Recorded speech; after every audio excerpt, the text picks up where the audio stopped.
Imagine if you could receive a letter from someone who lived thousands of years ago, a message so timeless, so deeply true, that it still speaks directly to your life today.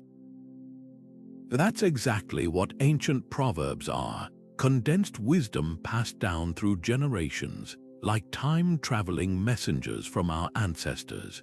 These short, powerful phrases have journeyed across oceans and centuries, whispered around campfires, inscribed on clay tablets, and now shared through screens, all because they capture something essential about what it means to be human.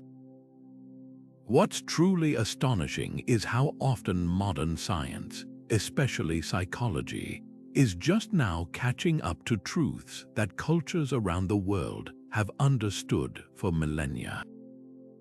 Researchers studying happiness, resilience, and human connection repeatedly find evidence for insights that ancient societies already expressed in simple, memorable sayings. So here's a compelling question. What if the secret to living well, to finding purpose, building strong relationships, and navigating life's challenges was already encoded in these age-old phrases? What if the answers we're searching for in self-help books and seminars were waiting for us all along in the collective wisdom of our forebears? In this video, we're going to explore 32 profound proverbs gathered from cultures across the globe, from the villages of Africa to the philosophical traditions of Asia, from indigenous teachings to European folk sayings.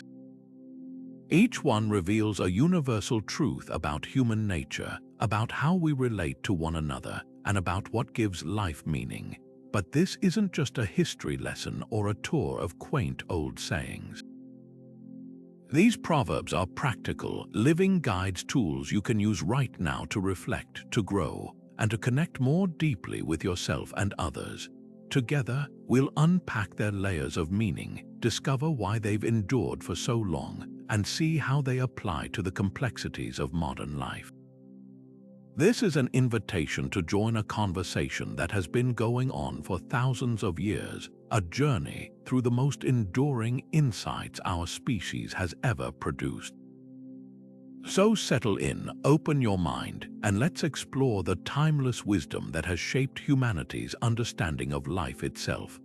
Long before the invention of writing, our ancestors were already searching for meaning and ways to pass on their hard-earned wisdom. They discovered that the most powerful truths could be wrapped in the simplest packages, concise, memorable phrases that could travel effortlessly from one generation to the next. These were the first proverbs, humanity's original form of portable wisdom, designed to be carried in the heart and spoken aloud around fires, in fields, and within family homes. They served as the foundational pillars of oral tradition, ensuring that the collective intelligence of a community wouldn't be lost to time. This incredible impulse to distill life's complexities into brief, potent sayings emerged independently across the globe. In ancient Mesopotamia, one of the world's earliest civilizations, we find proverbs inscribed on crumbling clay tablets from Sumer, dating back over 4,000 years. These tablets preserve witty observations about bureaucracy, friendship, and the fickleness of fortune, revealing that people then grappled with many of the same social and professional frustrations we do today. Meanwhile, on the other side of the world, classical Chinese philosophers like Confucius were masterfully employing proverbs to convey deep ethical principles. His Analects are essentially collections of proverbial wisdom, offering guidance on everything from governance to personal integrity that would shape Chinese culture for millennia. What's truly remarkable is how these diverse traditions, completely isolated from one another, often arrived at nearly identical conclusions about human nature. An Egyptian papyrus from the Middle Kingdom warns against gossip with a saying similar to what you'd find in the biblical book of Proverbs, while a Native American teaching about community echoes a sentiment from ancient Greek poetry. This independent convergence suggests that proverbs aren't merely cultural artifacts. They are tapping into something universal about the human experience. They emerged as responses to fundamental challenges every society faces: how to raise children well, how to live harmoniously with others, how to persevere through suffering, and how to find meaning in our brief lives. Within their communities, these sayings functioned as far more than just clever turns of phrase. They were the moral compasses for daily living, offering clear guidance on ethical dilemmas when formal laws were scarce. They were invaluable teaching tools, giving parents and elders a way to impart life lessons to the young in a format that was easy to remember and recall when needed most. Perhaps most importantly, they acted as a powerful social glue. Sharing a common set of proverbs created a shared identity and worldview, reinforcing community values and providing a familiar comfort during times of uncertainty or conflict. To know the proverbs of your culture was to understand how to navigate your world and connect with your people. The physical evidence of their importance is still being unearthed by archaeologists today. Beyond the Mesopotamian tablets, discoveries include Egyptian scrolls filled with advice for successful living, ancient Greek texts collecting the wisdom of their 7 sages, and fragments of proverbs carved into Mayan stelae. The very act of inscribing these sayings onto durable materials like stone and clay, a costly and labor-intensive process, proves how highly these cultures valued this condensed wisdom. They weren't disposable folk sayings. They were considered essential knowledge worthy of preservation for eternity. This enduring legacy, written in stone and whispered on the wind, is why the 32 proverbs we'll explore have not just survived but thrived, carrying their timeless relevance straight into our modern lives.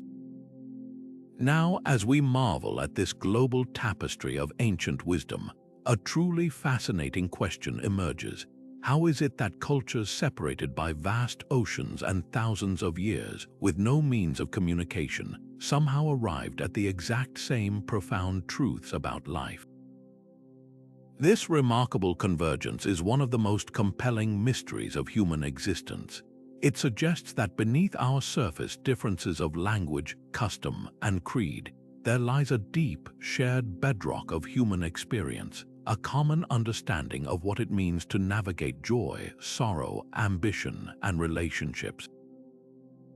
Consider the most famous example of all, the Golden Rule. This principle of treating others as you wish to be treated didn't just appear in one isolated religious text.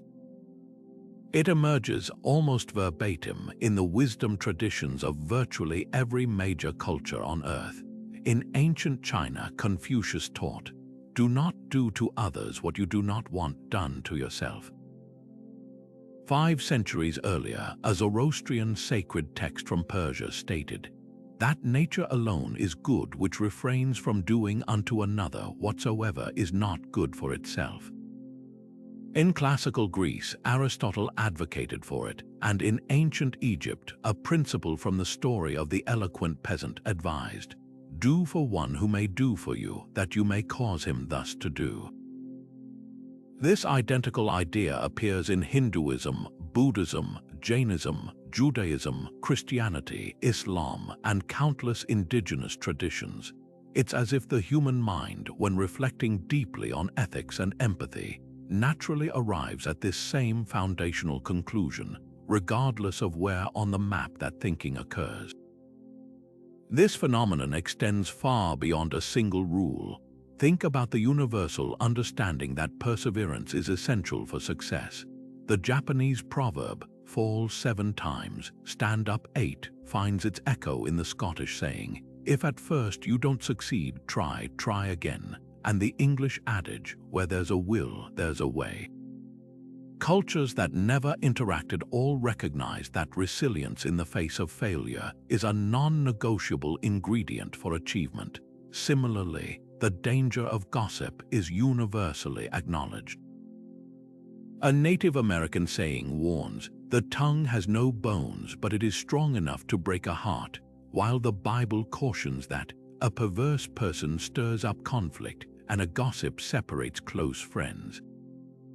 These aren't just coincidences, they are independent discoveries of the same psychological and social truths. So what explains this incredible alignment? Some philosophers and psychologists point to the concept of the collective unconscious, a term coined by Carl Jung to describe the part of our unconscious mind that is genetically inherited and common to all humankind, containing universal archetypes and primordial images.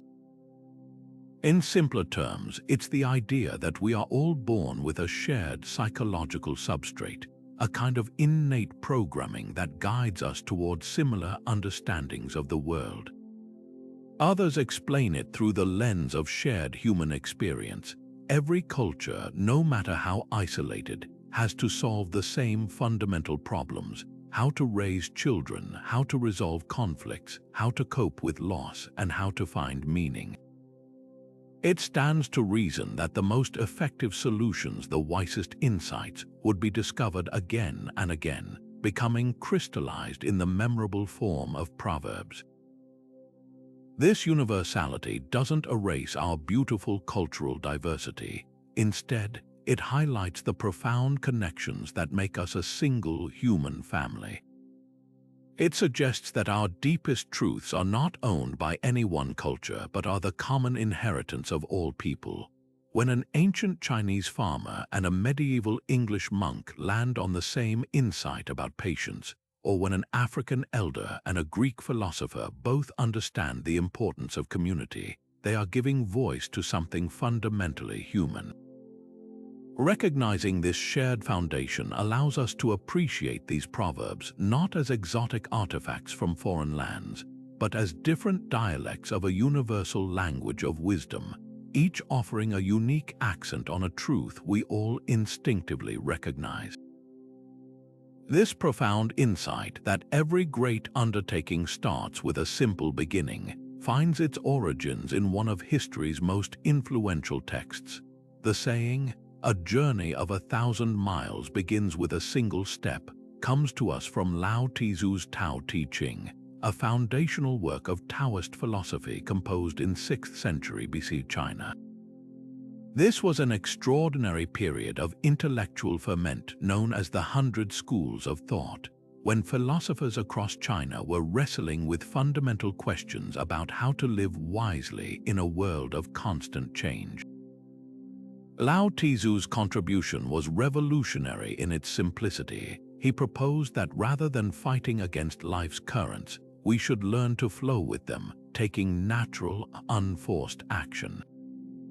This proverb perfectly captures that essence of wu-wei, or effortless action, suggesting that the most powerful movements begin with small, almost insignificant beginnings rather than grand, dramatic gestures. What's truly remarkable is how this 2,500-year-old wisdom aligns perfectly with what modern neuroscience reveals about how our brains approach challenges. When we face a massive goal, whether it's writing a novel, losing 50 pounds, or building a business, our brain's amygdala often registers it as a threat, triggering anxiety and avoidance behaviors we commonly call procrastination. This isn't a character flaw, it's a neurological response to perceived overwhelm. However, when we break that monumental task into a single, manageable step, writing one paragraph, walking for 15 minutes, making one business call, we effectively calm the amygdala's alarm system. That first step creates a cognitive shift, moving the goal from the threatening, unknown category to the manageable, in-progress category. Each small completion releases dopamine, creating a positive feedback loop that builds momentum and makes subsequent steps feel more achievable. We can see this principle operating powerfully across countless domains of modern life. Consider physical fitness. Someone who needs to get in shape might feel paralyzed by the thought of running a marathon or losing significant weight. But when they focus simply on putting on their walking shoes and stepping out the door today, they activate what psychologists call the initiation energy. The hardest part is starting. In creative pursuits, writers suffering from blank page syndrome learn to overcome it by committing to write just one sentence, which often unlocks a flow state that carries them forward. In the business world, aspiring entrepreneurs who feel intimidated by the complexity of building a company might begin by simply registering a domain name or having one conversation with a potential customer, small actions that make the abstract concept suddenly feel tangible and possible. The psychological brilliance of this approach lies in its redefinition of success. Rather than measuring ourselves against the distant finish line of a 1,000-mile journey, we learn to celebrate each individual step. This transforms our relationship with time and progress, shifting from impatient frustration to present moment engagement. We begin to understand that the journey itself is the destination that the character built, the skills developed, and the small victories accumulated along the way are ultimately more valuable than simply arriving at the end point. This ancient Chinese wisdom thus becomes a powerful antidote to the perfectionism and all-or-nothing thinking that so often sabotages our ambitions in the modern world, reminding us that the most important thing isn't how far we have to go, but that we have courageously begun. While the phrase, "the pen is mightier than the sword," was famously coined by English playwright Edward Bulwer Lytton in his 1839 play Richelieu, the profound truth it expresses is far older than the 17th century. The essence of this idea, that intellectual and cultural force ultimately triumphs over physical violence, echoes through ancient civilizations. Over 2,000 years before Bulwer Lytton, the Roman poet Virgil observed that while men might conquer with iron, a more lasting victory is achieved through the arts of civilization and peace. Even further back in ancient Egypt, scribes were revered above warriors, with proverbs asserting that their written words would endure long after monuments of stone had crumbled. This recurring theme across millennia suggests that humanity has long understood a fundamental paradox. While the sword can win a battle, only the pen can win the future. History provides countless examples where the power of ideas has dramatically outlasted the force of armies. Consider the Roman Empire itself, whose vast military might once dominated the known world. The legions are long gone, their conquests faded into history books, but the Latin language, Roman law, and the philosophical ideas preserved by Roman scribes continue to shape Western civilization to this day. In a more modern context, the American and French revolutions were certainly fought with weapons, but they were first conceived and ultimately sustained by powerful writings. Thomas Paine's Common Sense and the Declaration of Independence, or the Enlightenment philosophies that fueled the French revolutionaries. These documents articulated ideas about liberty and human rights that proved far more contagious and enduring than any military victory could ever be. This enduring power stems from a simple, undeniable fact: violence can force compliance, but only ideas can inspire genuine conviction. A sword might command obedience through fear, but it cannot change a heart or a mind. It can suppress dissent but cannot manufacture consent. The pen, however, operates on an entirely different plane. It persuades, it inspires, it educates, and it connects. It builds the frameworks of law, culture, and belief that hold societies together long after the dust of battle has settled. A successful military campaign might redraw a map, but a powerful idea can redraw the entire boundaries of human thought and possibility, echoing across generations. In our contemporary digital age, this ancient proverb has found perhaps its most powerful expression. The modern equivalents of the pen, the keyboard, the smartphone, the social media platform, have demonstrated an unprecedented capacity to mobilize global movements and challenge entrenched power structures. Digital activism, from the Arab Spring to global climate strikes, has shown how carefully chosen words and shared narratives can rally millions across borders without a single weapon being drawn. A viral hashtag can apply more pressure to a corporation or government than a traditional protest, and an investigative journalist's report can topple corrupt regimes that seemed impervious to military threats. Of course, this digital pen can also be a double-edged sword, capable of spreading misinformation just as easily as truth, making the responsible use of this power more crucial than ever. This modern reality only reinforces the Proverbs' core wisdom. The battle of ideas is the most consequential conflict of all, and our greatest power lies not in our capacity to destroy, but in our ability to communicate, to reason, and to inspire. This beautiful proverb, "When the student is ready, the teacher will appear," emerges from the heart of Buddhist tradition, reflecting a core principle of the spiritual path. It speaks to a fundamental truth that transcends any single religion, pointing instead to a universal law of learning and personal development. In Buddhist thought, readiness isn't merely about wanting to learn. It's a state of open receptivity, a quieting of the ego that allows true wisdom to enter.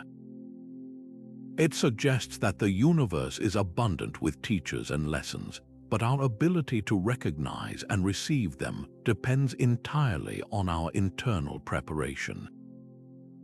This flips the common frustration of seeking answers on its head, proposing that the work isn't about finding the right teacher, but about becoming the right student. Modern educational psychology provides fascinating validation for this ancient insight through the concept of teachable moments. Research shows that learning is not a passive process of simply pouring information into an empty vessel. Instead, our brains are designed to be most receptive to new knowledge when we have a pre-existing framework to attach it to, a moment of curiosity, or a pressing need to solve a problem. This is the cognitive state of readiness. A student struggling with a math concept might hear the same explanation a dozen times with no success, until that one day when their mind has subconsciously wrestled with the problem enough to create a tiny opening for understanding. The teacher's words haven't changed, but the student's readiness has, making all the difference. This principle explains why advice often falls on deaf ears until we experience a situation that makes us truly need it. History is filled with powerful examples of this principle in action. A young Socrates, before he became the famous philosopher, was reportedly a stonemason, seemingly destined for a quiet life. But when his mind became ripe with questions about virtue, justice, and the nature of the good life, his legendary teachers, thinkers like Anaxagoras, entered his world, setting him on a path that would change Western thought forever. Centuries later, a similar pattern emerged with the young Leonardo da Vinci.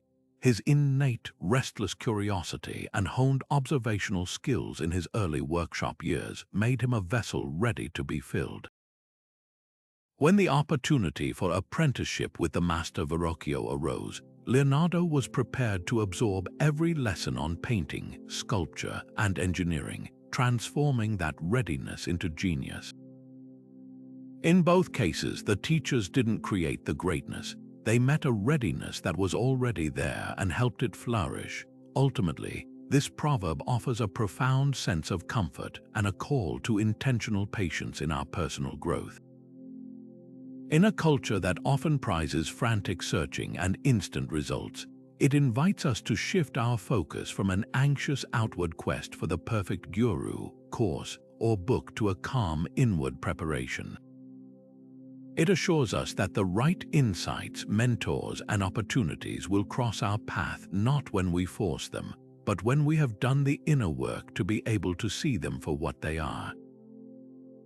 This isn't an excuse for passivity, but rather a directive for active self-cultivation, to read widely, to practice diligently, to sit with our questions, and to trust that in doing so, we are making ourselves ready for the teacher, in whatever unexpected form it may take to appear. This powerful proverb from the Navajo tradition offers a deceptively simple image that cuts straight to the heart of a universal human dilemma. You can't wake a person who is pretending to be asleep.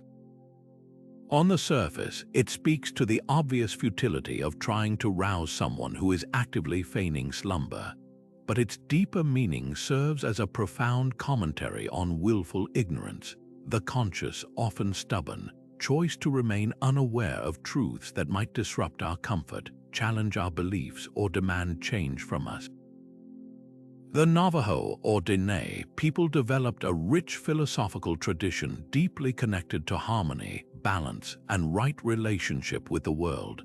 This saying emerges from that context, reflecting a keen understanding that the most difficult ignorance to overcome isn't a lack of information, but an active resistance to it. This resistance is something we all recognize, both in others and, if we're honest, in ourselves. There's a universal human tendency to avoid uncomfortable truths, to protect our psyche from facts that threaten our worldview, our self-image, or our sense of security. We might ignore health warnings because we don't want to change our lifestyle, dismiss evidence of a relationship's problems to avoid confrontation, or tune out news that makes us feel helpless or guilty. The person pretending to be asleep in the proverb isn't lacking opportunity to awaken. They are actively, though perhaps subconsciously, choosing the comfort of the dream over the discomfort of reality. The proverb captures not just the state of ignorance, but the performance of it, the act of pretending, which implies a level of awareness that makes the sleep a conscious choice. Modern psychology gives us precise terms for this very human behavior, concepts that align perfectly with the Navajo wisdom. Cognitive dissonance describes the mental discomfort we feel when we hold two conflicting beliefs or when our actions don't align with our values. To reduce this pain, our brains often choose the path of least resistance. We might ignore or reject the new information rather than change our behavior or beliefs.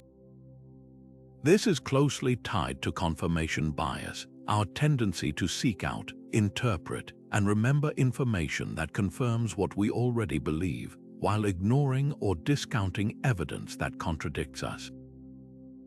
Together, these mechanisms create a formidable barrier to awakening. We don't just passively sleep, we actively curate our reality to ensure our slumber remains undisturbed, filtering our world to avoid the alarm clock of inconvenient truth. History provides sobering examples of entire societies succumbing to this collective pretense of sleep, often with devastating consequences. In the years leading up to the Great Depression, numerous economists and financiers saw clear signs of an overheated, unstable stock market and a dangerously unregulated banking system. Their warnings were largely ignored by a public and government enthralled by the spectacle of endless prosperity, a willful blindness that contributed to the economic collapse that followed. Similarly, in the 1930s, many across the world chose to minimize or disbelieve early reports about the rising tide of fascism in Europe and the persecution of Jewish people, dismissing the accounts as exaggeration until it was too late to prevent catastrophic war and genocide. These weren't failures of intelligence, but failures of willingness, a collective decision to hit the snooze button on reality. This ancient warning rings with chilling relevance in our modern world, particularly in facing two of our greatest challenges, climate change and social justice. For decades, the scientific consensus on human-caused global warming has been clear and increasingly urgent. Yet meaningful action is often stalled by a combination of outright denial, minimization, and defeatism, all forms of pretending to be asleep. We see similar dynamics in discussions of systemic racism and inequality. When presented with historical context and data showing deeply embedded biases, many react not with curiosity but with defensiveness, choosing the comfort of the myth of a post-racial society over the difficult work of acknowledging and addressing ongoing injustice. In both cases, the problem is rarely a complete absence of information. The information is available, but it is met with a resistance that is psychological and emotional, not intellectual. The profound frustration captured by the proverb isn't just about the sleeping person, it's about the would-be waker. It speaks to the exhaustion of activists, scientists, truth-tellers, and caring individuals who see danger approaching and try to sound the alarm, only to be met with turned backs and covered ears. The proverb offers a certain grim wisdom to these would-be awakeners. Recognize the difference between those who are truly unaware and those who are actively pretending.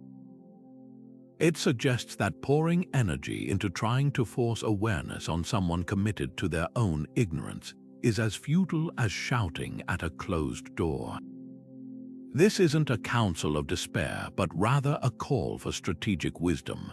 It encourages us to focus our efforts on those who are stirring, who are already questioning, and to build communities of the awake, whose very existence can become a quiet, persistent invitation to others to finally open their eyes. This powerful African proverb, "Smooth seas do not make skillful sailors," carries the distinct salt and wisdom of West Africa's rich maritime heritage. For generations, communities along the coasts of Ghana, Nigeria, and Senegal have lived intimately with the ocean, their survival and prosperity depending on its unpredictable moods. From this profound relationship with the sea emerged a deep understanding that true mastery isn't born from calm waters but is forged in the tempests. The most respected captains and crews were not those who had only known fair weather, but those who could navigate treacherous storms, read the subtle shifts in the wind, and bring their vessel home safely through sheer skill and hardened courage. This saying distills that essential truth, reminding us that the very conditions we often wish to avoid are the ones that ultimately cultivate our greatest strengths. What's truly fascinating is how this exact same insight emerges independently across the globe, a universal recognition that hardship is the anvil upon which character and competence are hammered into shape. The Norse Vikings, those legendary seafarers from a completely different part of the world, held a strikingly similar belief. Their sagas are filled with praise for the warrior who had endured the harshest winters and the fiercest battles, for it was these trials that revealed his true mettle. Half a world away, Japanese samurai philosophy elevated adversity to a spiritual level through the concept of kintsugi, the art of repairing broken pottery with gold lacquer, making the object more beautiful for having been broken. The samurai believed that a spirit tested by failure and struggle, and then rebuilt, was far more resilient and valuable than one that had never been challenged. Even the ancient Greeks, with their myth of the Hydra, a beast that grew 2 heads for every one that was cut off, understood that the act of confronting a problem often makes it more complex, forcing the hero to develop new strategies and emerge stronger.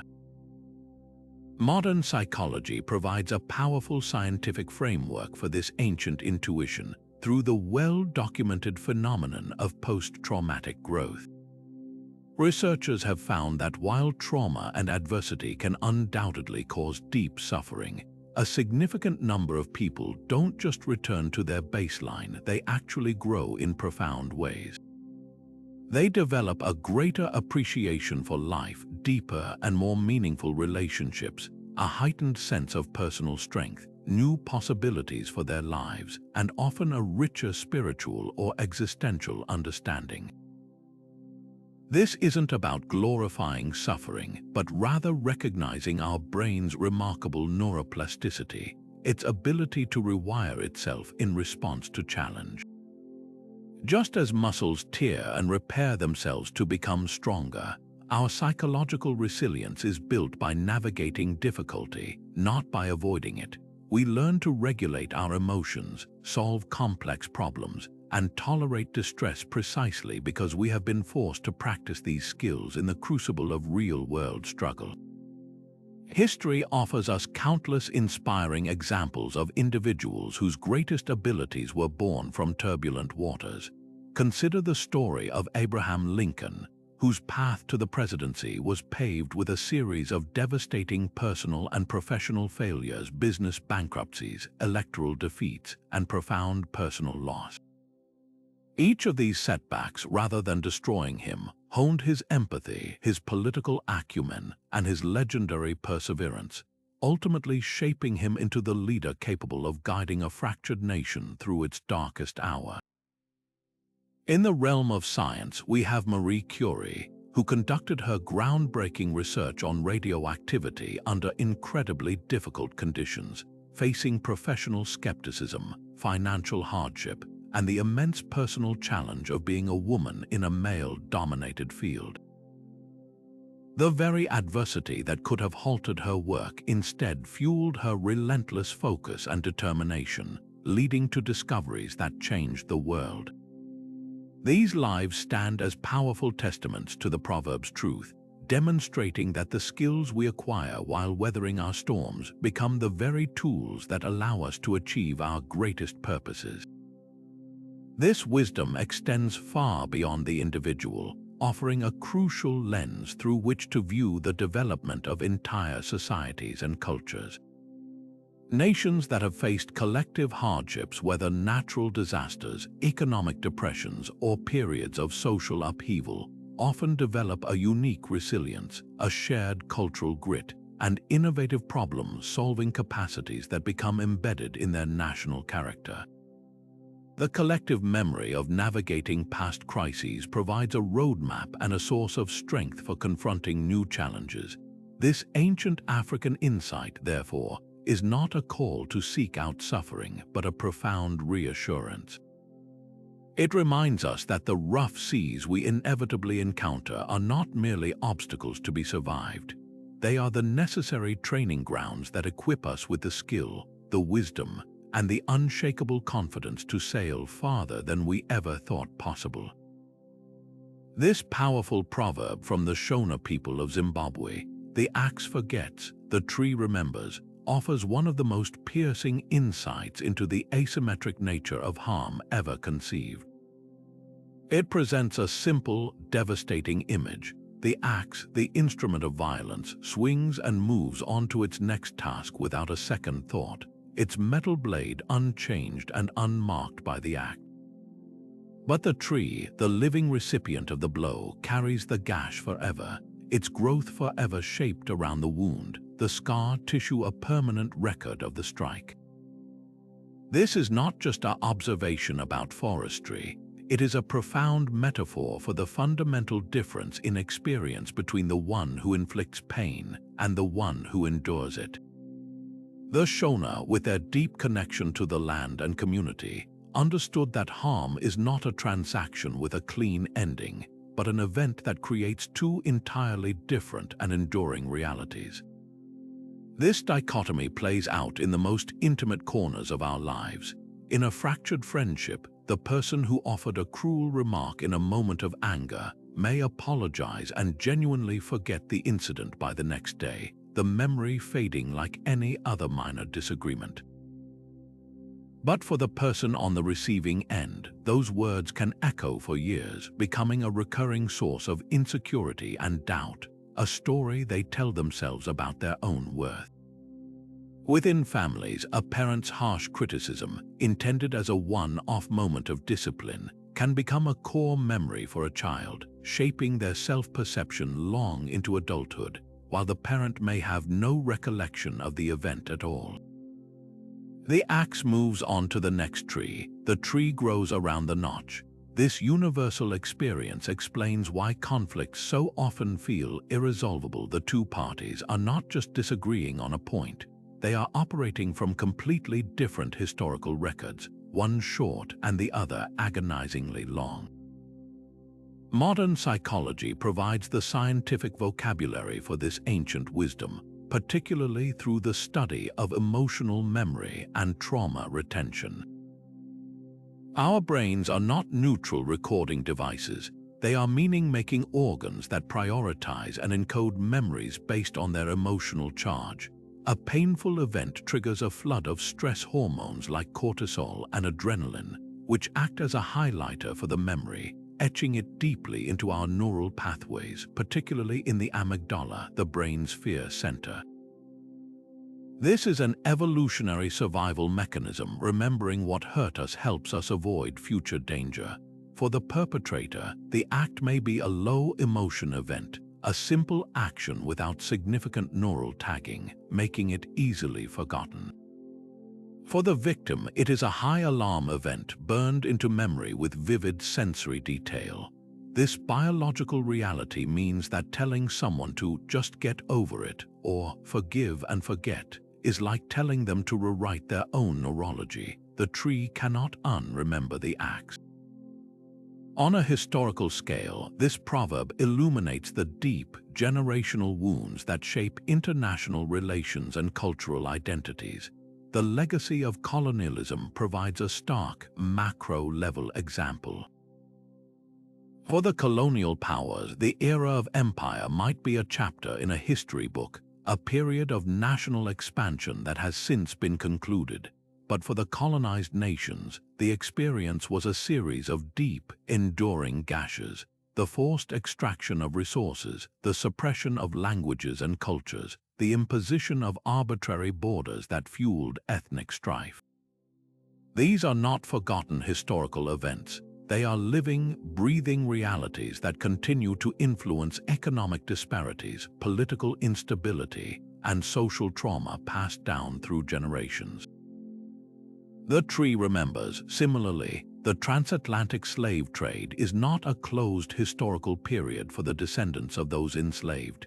It is a foundational trauma whose echoes are felt in contemporary social structures, economic inequality, and collective memory.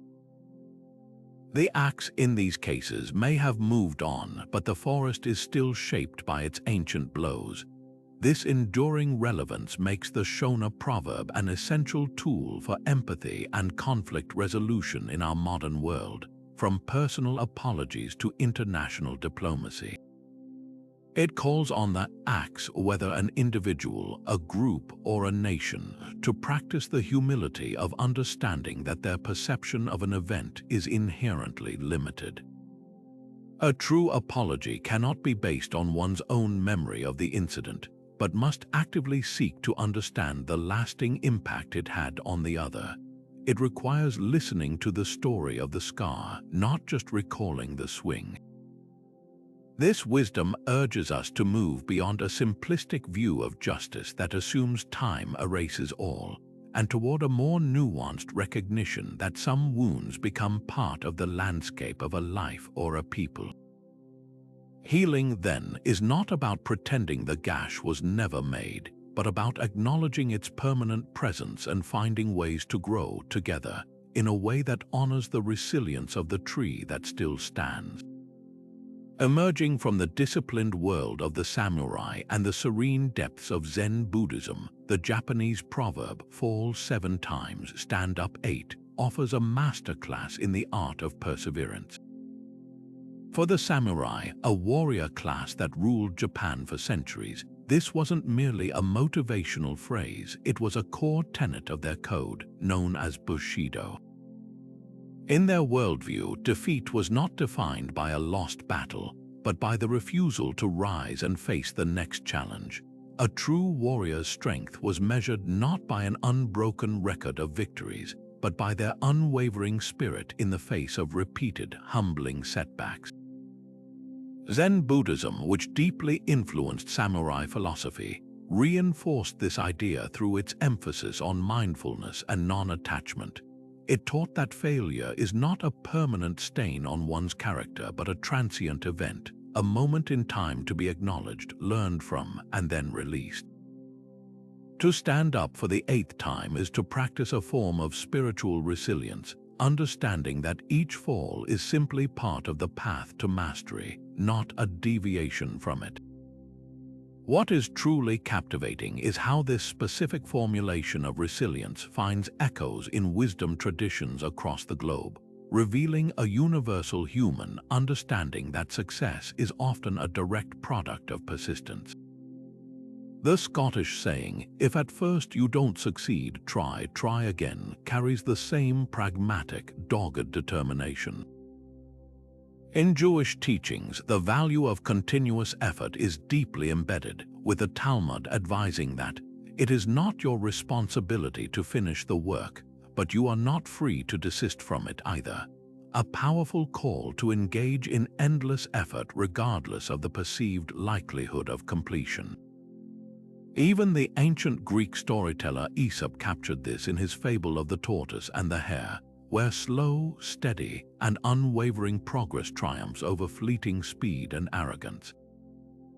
These parallel proverbs, born from completely different cultural and historical contexts, all point to the same fundamental truth: the willingness to continue is often more important than the initial talent or advantage.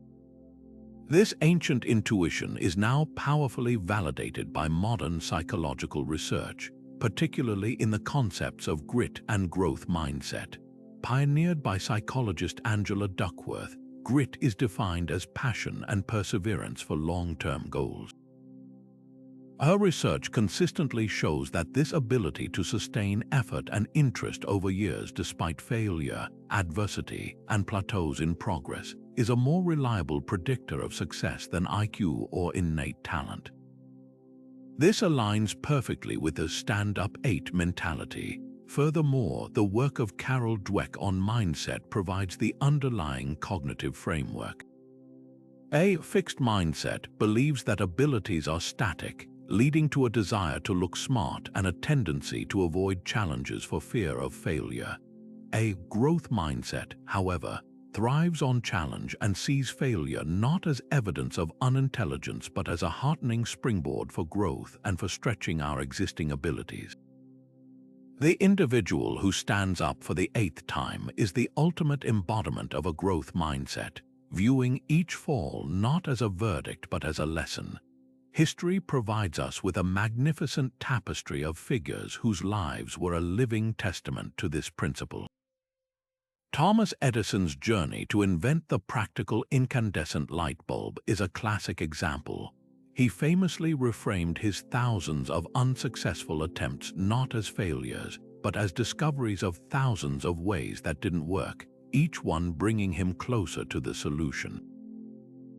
His perseverance literally illuminated the world. In the realm of literature, the novelist J.K. Rowling faced profound adversity before her success with Harry Potter. She was a divorced single mother living on state benefits, and her manuscript was rejected by 12 major publishing houses. Yet she stood up again, sending it out one more time, a decision that led to one of the most beloved literary phenomena in history. Even in sports, the story of Michael Jordan is iconic. Cut from his high school basketball team, he didn't see it as an ending. He used it as fuel, practicing with relentless dedication, rising again and again to eventually become a global symbol of athletic excellence. Their stories are not unique in their lack of failure, but in their profound response to it. This makes the proverb a timeless source of encouragement, a verbal fuel for anyone currently facing what seems like an insurmountable obstacle. It redefines what it means to be strong. Strength isn't about having an unbreakable exterior or a perfect record.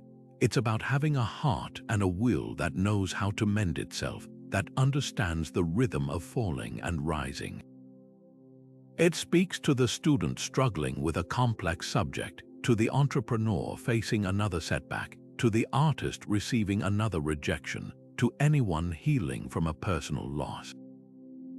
The proverb doesn't promise that the 8th time will be the final time or that the rising will be easy.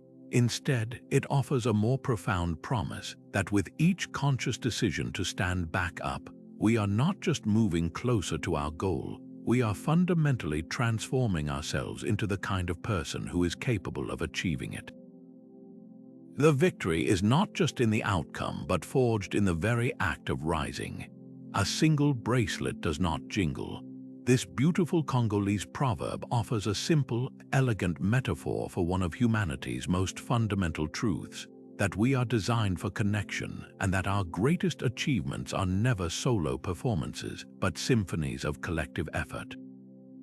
Imagine the soft, solitary sound of one bracelet on a wrist, a faint, lonely chime. But now picture a dozen bracelets together, creating a rich, complex music of clinking and clattering, a sound that announces presence, community, and celebration. This is the wisdom of the Congo, a reminder that our individual talents, no matter how brilliant, only find their full expression and power when they are brought into relationship with others. It is a call away from the isolating myth of the lone genius and toward the nourishing reality of the interdependent whole. This profound understanding of our essential interconnectedness is not unique to the Congo. It is a universal melody played on different instruments across the world's cultures. Native American traditions often speak of the sacred hoop or the circle of life, a world view where all beings, human, animal, plant, and element, are seen as relatives in an unbroken, interdependent circle. The health of the entire circle depends on the well-being of each member, and no single part can thrive while another suffers. In many Asian philosophies, this concept appears as the principle of collective harmony. Confucianism emphasizes the importance of social roles and responsibilities that maintain balance within the family and the wider community, suggesting that individual fulfillment is found through right relationship with others, not in spite of them. Even the ancient Greek philosopher Aristotle defined humans as zoon, politic and political animals whose nature is to live in a community, a city-state, because only there can we achieve our highest potential. These parallel insights, emerging independently across continents and centuries, suggest that collaboration is not just a useful strategy, but a core part of our evolutionary and spiritual inheritance. Modern science now provides overwhelming evidence for what these ancient cultures knew intuitively.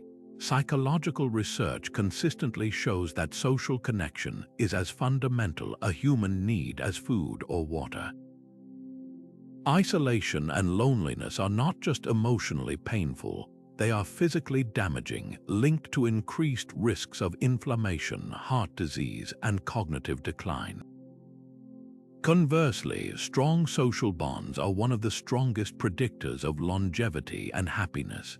From a sociological and anthropological perspective, our entire history is a story of cooperation.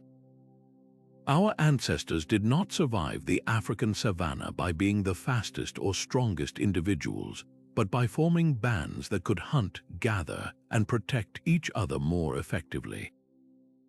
Our brains are literally wired for teamwork, with mirror neurons that help us understand and empathize with others, and a neurochemical reward system that releases feel-good oxytocin when we cooperate and build trust. This biological and psychological foundation makes it clear we thrive not in isolation but in concert, our individual bracelets creating a collective jingle that is the soundtrack of human progress. History's greatest accomplishments stand as monumental testaments to this truth. The architectural marvels of the ancient world, the pyramids of Giza, the Great Wall of China, the cathedrals of Europe, were not the product of a single visionary's labor, but the culmination of countless unnamed artisans, engineers, and workers coordinating their skills over generations. The scientific revolution was not a series of isolated eureka moments in lonely garrets. It was a vast, collaborative network of letters and debates between thinkers across Europe, sharing ideas, challenging each other, and building a collective edifice of knowledge.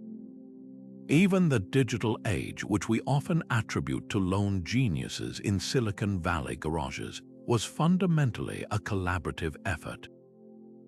The internet itself began as a government-funded project to share information between research institutions, and every piece of software we use today is built upon layers of open-source code, a global commons of shared innovation contributed to by thousands of programmers worldwide. These are not exceptions, they are the rule. Every great leap forward has been a chorus of jingling bracelets, not a solo chime. This ancient Congolese wisdom finds urgent application in every facet of our modern lives, from the intimacy of the family to the complexity of global challenges. Within a family, the proverb reminds us that raising children, managing a household, and providing emotional support are not individual tasks but a shared enterprise, where each member's contribution, no matter how small, adds to the collective well-being and harmony of the home. In the workplace, the most innovative and successful companies are those that have moved beyond the cult of the individual superstar to foster truly collaborative cultures, where psychological safety allows diverse teams to brainstorm, experiment, and solve problems together. And on the global stage, our most pressing issues, from climate change to pandemic response, are impossible puzzles that no single nation or corporation can solve alone. They require unprecedented international cooperation, the sharing of data and resources, and a recognition of our shared fate on this planet. The single bracelet cannot jingle loudly enough to be heard over these crises. It is only the collective sound of all our bracelets together that can create the momentum and harmony needed to move forward. Perhaps no proverb captures the destructive potential of isolation more vividly than this stark African warning. The child who is not embraced by the village will burn it down to feel its warmth. This powerful saying echoes across multiple African traditions, from Nigeria to Ethiopia, where community, or Ubuntu, is understood not as a luxury but as a fundamental human necessity. It originates from societies where the concept of the individual was deeply intertwined with the collective. A person's identity and worth were affirmed through their connections to others. In such a context, to be excluded was not merely to be lonely. It was to be rendered invisible, to have one's very humanity denied. The proverb serves as a chillingly accurate prediction. When the basic human need for belonging goes unmet, the resulting void can fill with a rage so profound that destruction becomes a twisted substitute for connection, a desperate and catastrophic attempt to feel something, even if it is the heat of the flames that consumed the very community that failed them. This ancient insight speaks directly to a core psychological truth recognized by modern science. Our need for social connection is as fundamental as our need for food or water. Attachment theory, pioneered by psychologists like John Bowlby and Mary Ainsworth, demonstrates that from infancy we are hardwired to seek proximity and emotional connection with caregivers. Secure attachment forms the foundation for a healthy sense of self, the ability to regulate emotions, and the capacity for empathy. When this need is thwarted through neglect, rejection, or systemic exclusion, the development of the self can be profoundly disrupted. The brain registers social rejection in the same regions that process physical pain, which is why the ache of loneliness and the sting of exclusion are not just metaphors but physiological realities. This research confirms the proverb's wisdom. The unembraced child doesn't simply feel sad. They experience a deep neurological injury that can manifest as anger, distrust, and an inability to form healthy relationships later in life. The destructive path predicted by the proverb isn't merely about literal arson. It's a metaphor for the myriad ways unmet needs for belonging can corrode both the individual and the social fabric. On a personal level, this might manifest as self-destructive behaviors, addiction, or chronic mental health struggles, a burning down of one's own potential. On a larger scale, it can fuel the rise of extremism and violence. Young people who feel alienated from mainstream society, who lack a sense of purpose and acceptance, can become dangerously susceptible to the lure of gangs, radical ideologies, or online hate communities. These groups, however toxic, offer a potent sense of belonging, identity, and shared purpose, a perverse warmth that the broader village failed to provide. The act of lashing out, of burning it down, becomes a way to force the world to finally acknowledge their existence and their pain, to feel a powerful, albeit devastating, sense of agency. History offers sobering examples of individuals whose trajectories seem to follow this tragic arc. While we must avoid simplistic explanations for complex acts, the childhoods of many infamous figures are marked by profound rejection and a lack of communal embrace. Their later actions can be seen as a monstrous magnification of the Proverbs' warning, a catastrophic effort to project their internal void onto the external world. On a collective level, we can see this dynamic in marginalized communities that have been systematically excluded from economic opportunity, political representation, and social dignity.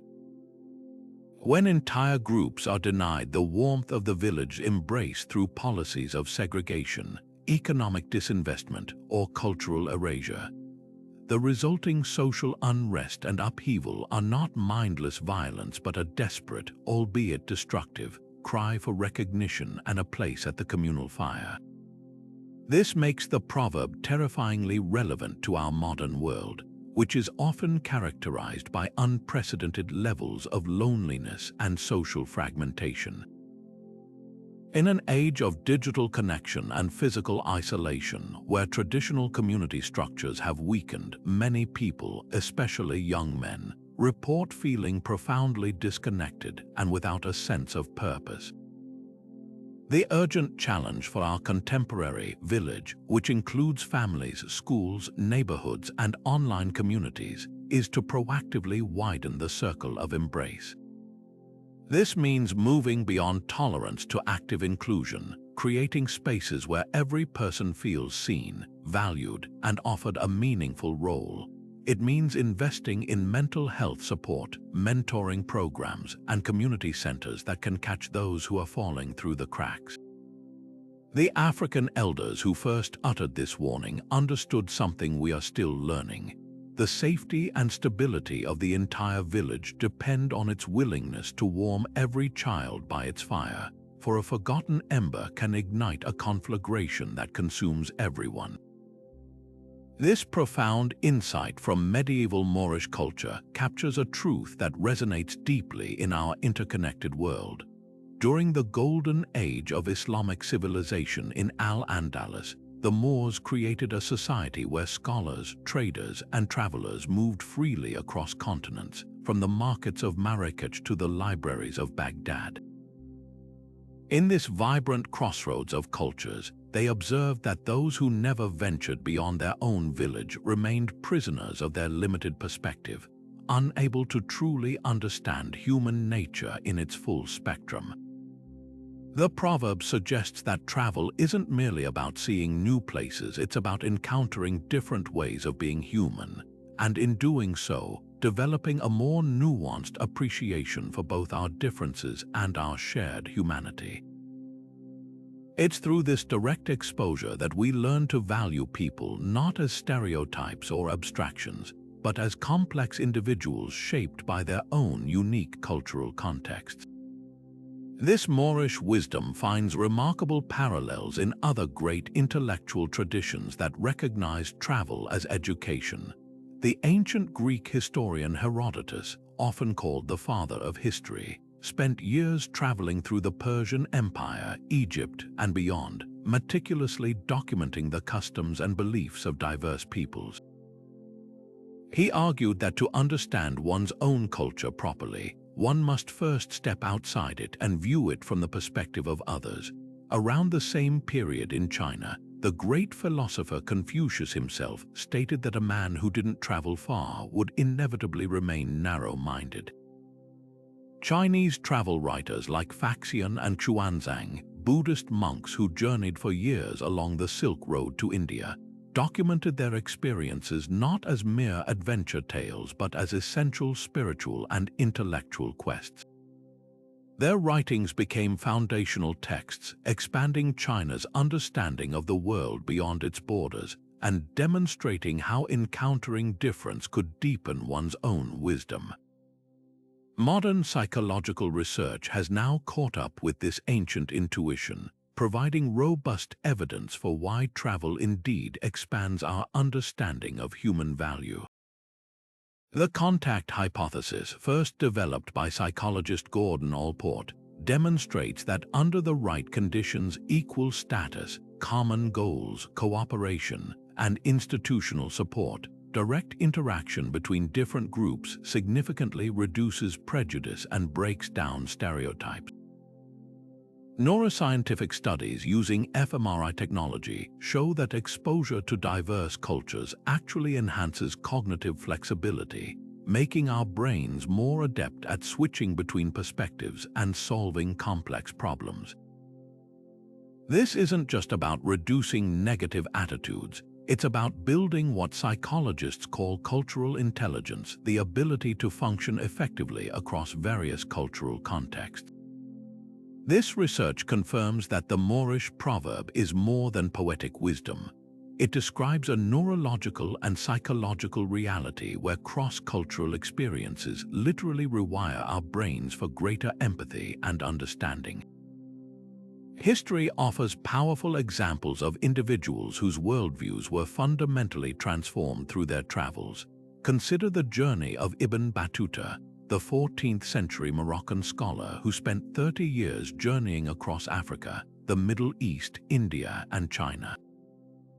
Starting his travels as a relatively conservative jurist, his encounters with dozens of cultures gradually expanded his understanding of Islamic practice and human diversity, leading him to document his observations with a remarkable openness that still astonishes readers today.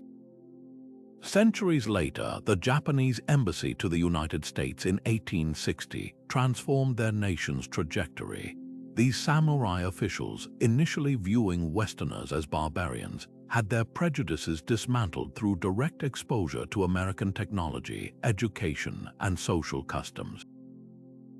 Their transformed perspectives played a crucial role in catalyzing Japan's Meiji Restoration and rapid modernization. Even Charles Darwin's voyage on the HMS Beagle exemplifies this principle. His 5 years encountering the incredible biodiversity and human diversity across the globe fundamentally reshaped his understanding of life itself, leading to his theory of evolution. This ancient Moorish wisdom feels strikingly prescient in our contemporary globalized world, where cultural competence has become an essential skill rather than a luxury. In multinational corporations, teams composed of diverse cultural backgrounds consistently outperform homogeneous groups in innovation and problem-solving, but only when they possess the cultural intelligence to navigate their differences effectively. In healthcare, medical professionals trained in cultural competence deliver more effective treatment to patients from different backgrounds, understanding how cultural beliefs impact health behaviors and treatment adherence. Even in our daily digital lives, where we can virtually travel the world through our screens, the proverb reminds us that true understanding requires genuine engagement rather than superficial exposure. It suggests that the solution to many of our global challenges, from international conflicts to climate change, requires us to become travelers in the broadest sense, developing the empathy and perspective-taking that comes from truly valuing the full spectrum of human experience. This Chinese proverb, so elegant in its simplicity, cuts straight to the heart of a universal human struggle: our relationship with time, regret, and the paralyzing weight of missed opportunities. The best time to plant a tree was 20 years ago, the second best time is now. It's a saying that likely emerged from the agricultural heartlands of ancient China, where planting a tree was one of the most powerful acts of faith a person could perform. It represented a sacrifice in the present, foregoing the immediate use of the land or the resources for a reward that would not be realized for decades, a gift to one's future self and to generations yet unborn. This wasn't just gardening, it was a profound philosophical statement about stewardship, patience, and the courage to invest in a future you might not even live to see.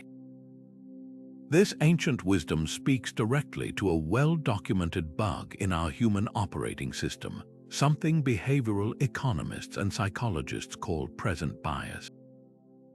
This is our brain's powerful, often irrational, tendency to prioritize immediate gratification or immediate avoidance of discomfort over much greater long-term benefits.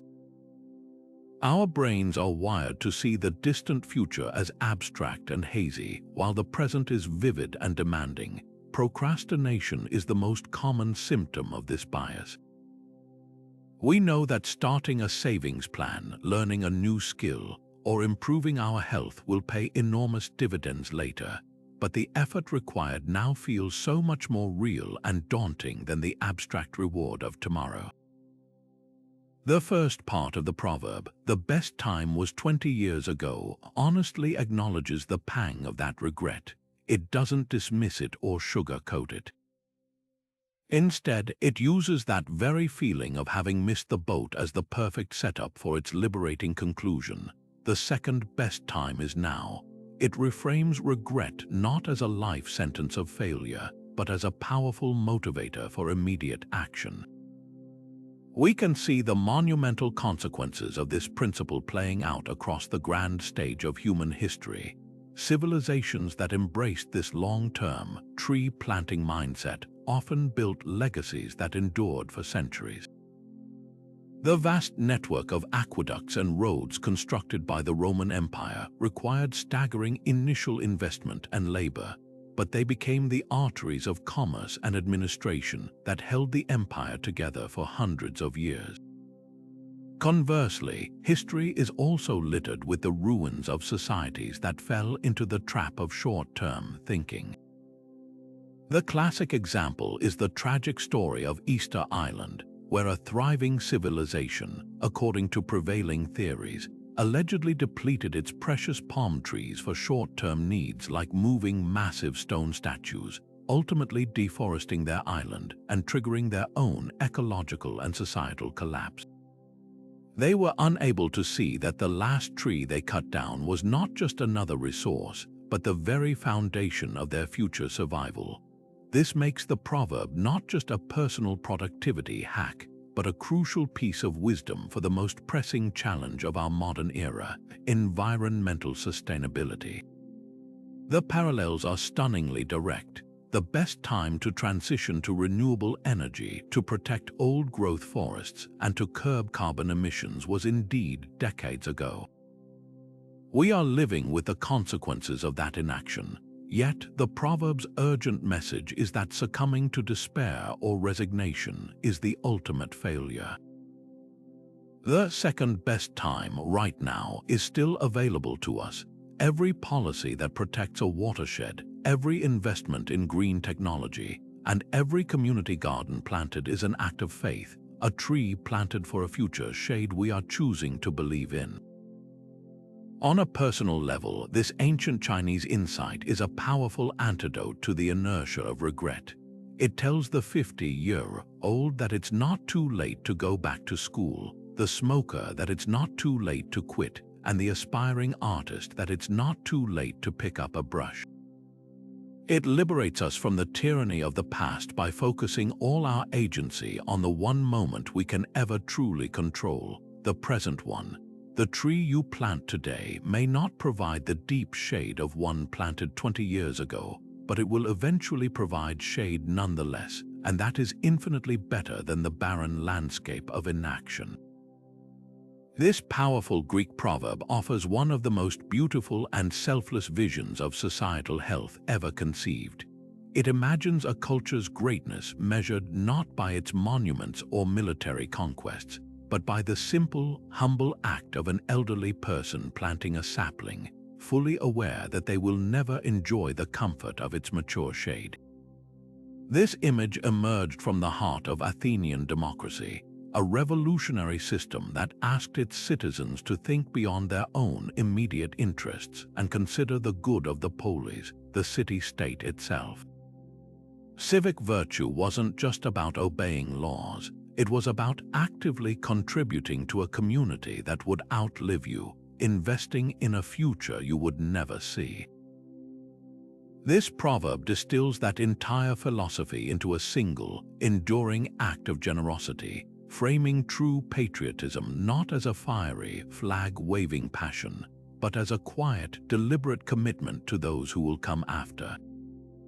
The psychological drive behind this kind of selfless behavior is deeply rooted in what researchers call legacy motivation. This isn't merely about wanting to be remembered. It's a fundamental human desire to create something of meaning that will endure beyond our own lifespan.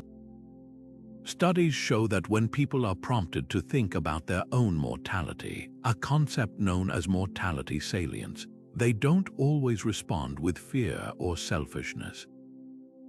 Often, they respond with a heightened urge to contribute to something larger than themselves, to leave a positive mark on the world that will outlast their physical presence. This is a powerful form of symbolic immortality. Planting a tree, whether literal or metaphorical, becomes a way to transcend our own brief existence, to weave our story into the ongoing tapestry of humanity. This research suggests that this Greek wisdom taps into a profound and healthy aspect of human psychology, where focusing on our legacy can actually alleviate existential anxiety and provide a deep sense of purpose. History provides us with starkly different models of how civilizations have answered this call to intergenerational responsibility. We can look to the seventh-generation principle of the Iroquois Confederacy, which mandated that every decision be considered for its impact on the seventh generation to come. This long-term thinking fostered a sustainable relationship with the environment and a stable social structure that endured for centuries. Conversely, we see the cautionary tale of the Norse settlements on Greenland. Arriving around the 10th century, they established a thriving society based on European farming and pastoral practices. However, when a mini-ice age made their methods increasingly difficult, they clung rigidly to their familiar way of life, refusing to adopt the successful survival strategies of the Inuit people who shared their environment. They consumed their vital resources like timber and turf until their society collapsed from within. They failed to plant trees for a future they couldn't imagine, and in doing so, they ensured there would be no future at all. This ancient Greek insight has never been more critically relevant than it is today, as we face the slow-moving, intergenerational crisis of climate change. The choices we make right now about energy, consumption, and environmental policy will determine the quality of the world we bequeath to our children and grandchildren. The old men in the proverb are all of us alive today, and the trees are the often difficult and expensive investments in renewable energy, conservation, and green technology. The benefits of these actions, like the shade of a mature oak, will be fully realized decades from now, long after many current decision-makers are gone. The proverb challenges the short-term electoral cycles and quarterly profit reports that dominate our politics and economics, asking us to elevate a more noble, long-horizon definition of progress and success. Ultimately, this wisdom extends far beyond environmentalism into every investment we make in the future. When a community votes to raise taxes to improve its public schools, even if they have no children of their own, they are planting a tree. When scientists dedicate their lives to basic research that may not see application for 100 years, they are planting a tree. When we preserve open spaces, protect cultural heritage, or contribute to a scholarship fund, we are acting on the profound truth that a society's greatness is a cumulative project, built by countless generations, each adding their own layer to the foundation without ever seeing the full height of the cathedral they helped to build. It is a quiet, humble, and magnificent form of love, one that looks forward through time with hope and responsibility, ensuring that the world we leave behind is not just inhabited, but is truly shaded and sheltered by our care. Words are not merely sounds and symbols, they are carriers of immense power, capable of building up or tearing down with a force that can rival any physical weapon. This truth is captured with stunning clarity in the African proverb, "The tongue breaks bone though it has none." This saying, which echoes across numerous African traditions, presents a powerful paradox. The soft, flexible muscle of the tongue can inflict wounds far more lasting and debilitating than any blow to the body. A broken bone with time and care can heal and become as strong as it once was. But a word spoken in cruelty, a label applied in childhood, or a betrayal whispered in confidence can fracture the spirit in ways that never fully mend, leaving internal scars that ache for a lifetime. This wisdom recognizes that verbal harm is a unique form of violence because its weapon leaves no visible mark, making it easy to dismiss. Yet its impact sinks deep into the core of a person's identity and sense of safety in the world. This profound understanding of language's destructive potential is anything but isolated. It is a universal insight that appears in the foundational texts and philosophies of virtually every major culture. In the Judeo-Christian tradition, the Book of Proverbs warns that reckless words pierce like a sword, while the New Testament Book of James famously describes the tongue as a restless evil, full of deadly poison, and a spark that can set a great forest ablaze. In Eastern philosophies, the concept of right speech is a core tenet of the Buddhist Noble Eightfold Path, emphasizing the karmic consequences of our utterances. Hinduism's teachings speak to the importance of satyam, truth, and priyam, pleasantness, advising that truth should be spoken in a way that is beneficial, not harmful. These parallel admonitions, emerging from completely different cultural and religious contexts, all point to the same sobering reality. Humanity has long been aware that our capacity for speech carries with it a grave responsibility, because what we say can literally alter the course of a life, a relationship, or even a nation. Modern neuroscience now provides us with a biological basis for this ancient intuition, revealing that hurtful words are not just psychologically damaging, they leave a tangible, physical imprint on our brains. Using functional MRI scans, researchers have observed that the same neural regions that process physical pain are activated when a person experiences social rejection or verbal abuse.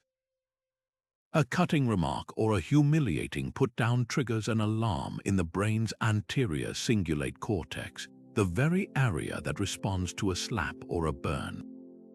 Furthermore, the constant repetition of negative words, especially during childhood when the brain is still developing its wiring, can fundamentally reshape neural pathways.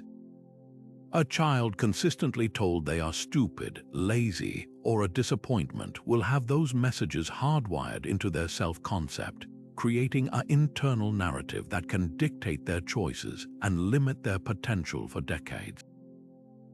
This is the neurobiological equivalent of the proverb, "The tongue, though it has no substance, is indeed breaking something very real, the architecture of the mind itself."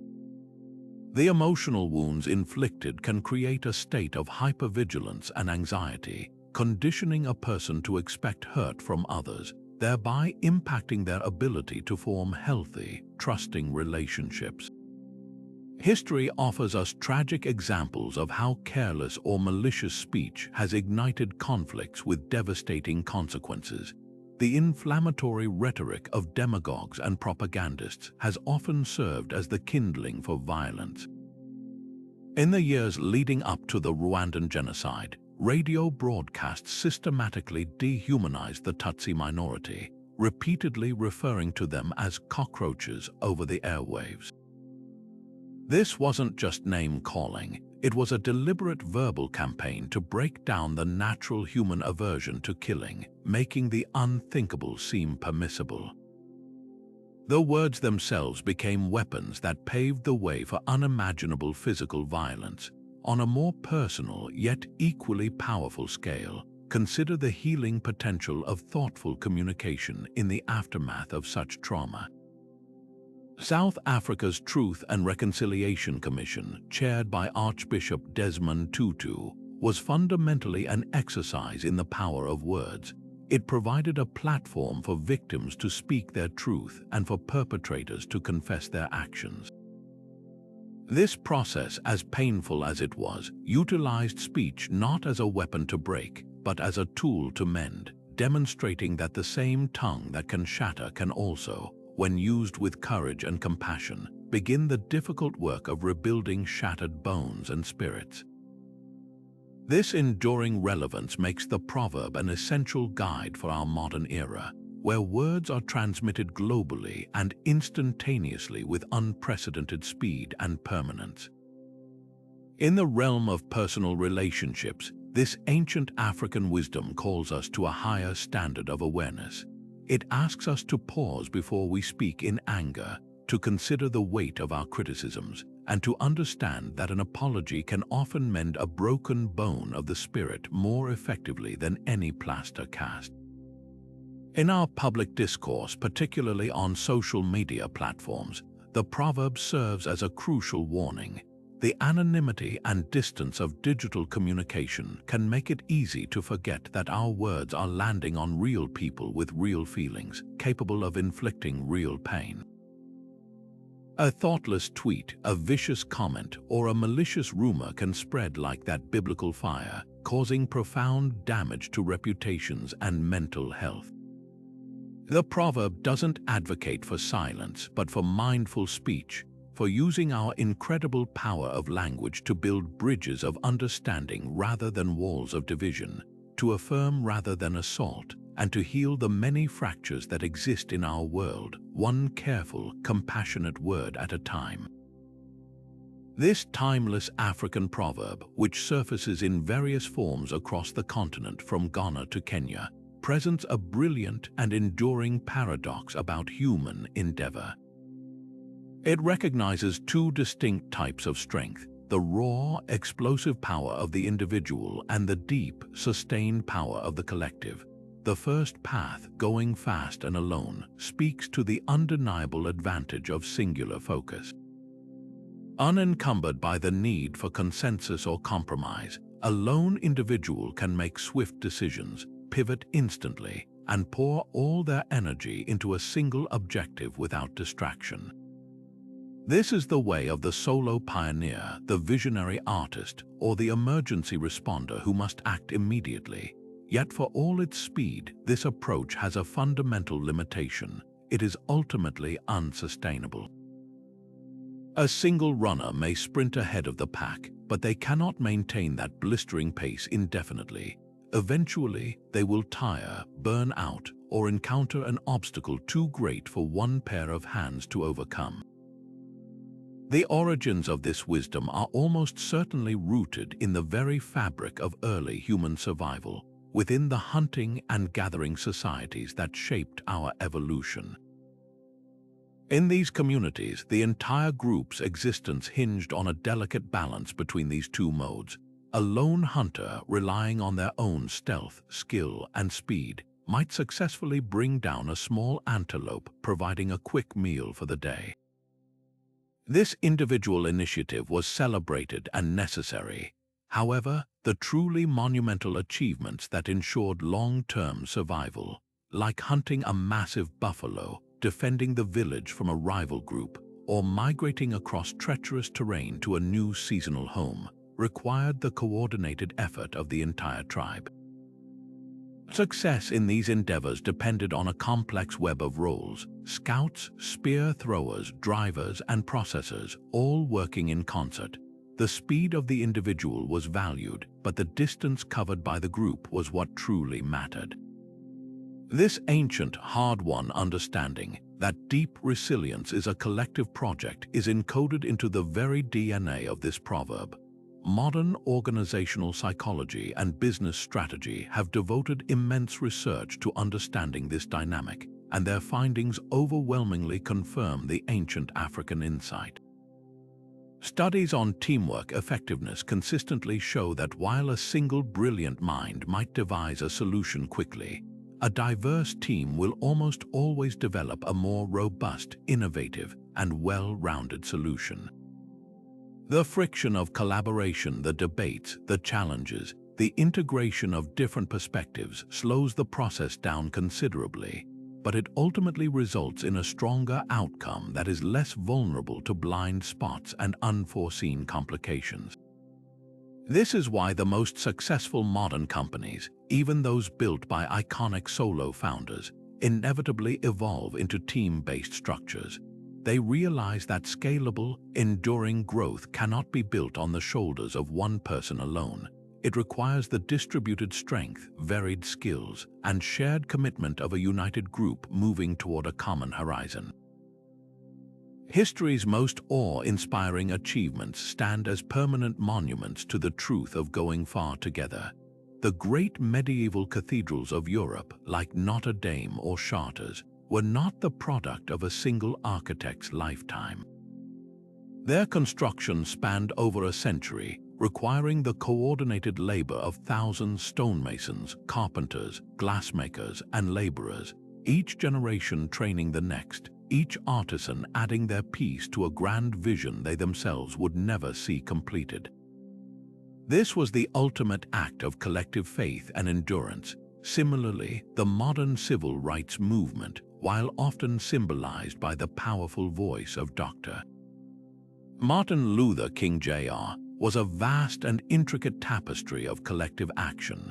It was sustained for decades by the courage of countless local organizers, the foot soldiers of the bus boycotts, the community churches that provided sanctuary, and the legal teams who fought tedious battles in courtrooms. No single person, no matter how charismatic or fast-moving, could have sustained that momentum alone. It was the profound power of going together that carried the movement forward over the long and difficult road to change. There is a peculiar kind of sight that only emerges under the cover of darkness, a heightened awareness that this medieval English proverb captures with poetic precision. The night has 1,000 eyes, the day but one. In the stark, singular light of the sun, we see the world in a straightforward, confident manner. We trust our vision and believe we perceive everything there is to see. But the night is a different realm altogether. Its shadows and uncertainties force us to rely on a multitude of other senses and perspectives. The hoot of an owl becomes an ear, the rustle of a hedgehog a nervous hand, the glint of starlight off a watchful sentry's helmet becomes a vigilant eye. The proverb speaks to a profound truth about perspective. Our understanding of reality is not fixed, but shifts dramatically based on our circumstances. In times of comfort and clarity, we grow complacent, seeing only what is directly in front of us. But in times of fear, uncertainty, or danger, our perception multiplies, becoming a complex network of inputs and intuitions, 1,000 eyes scanning the unknown for threats and opportunities. This understanding of vigilance is not unique to the foggy moors of medieval England. It is a universal wisdom that appears in the most eloquent forms across cultures.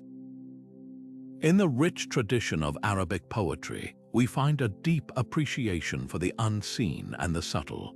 Poets like Al-Mutanabbi wrote of the need to perceive the intentions behind words, to see the dagger hidden within a smile, to hear the silent footfall of betrayal long before it arrives. This is the wisdom of reading the world with more than just the obvious sense of sight.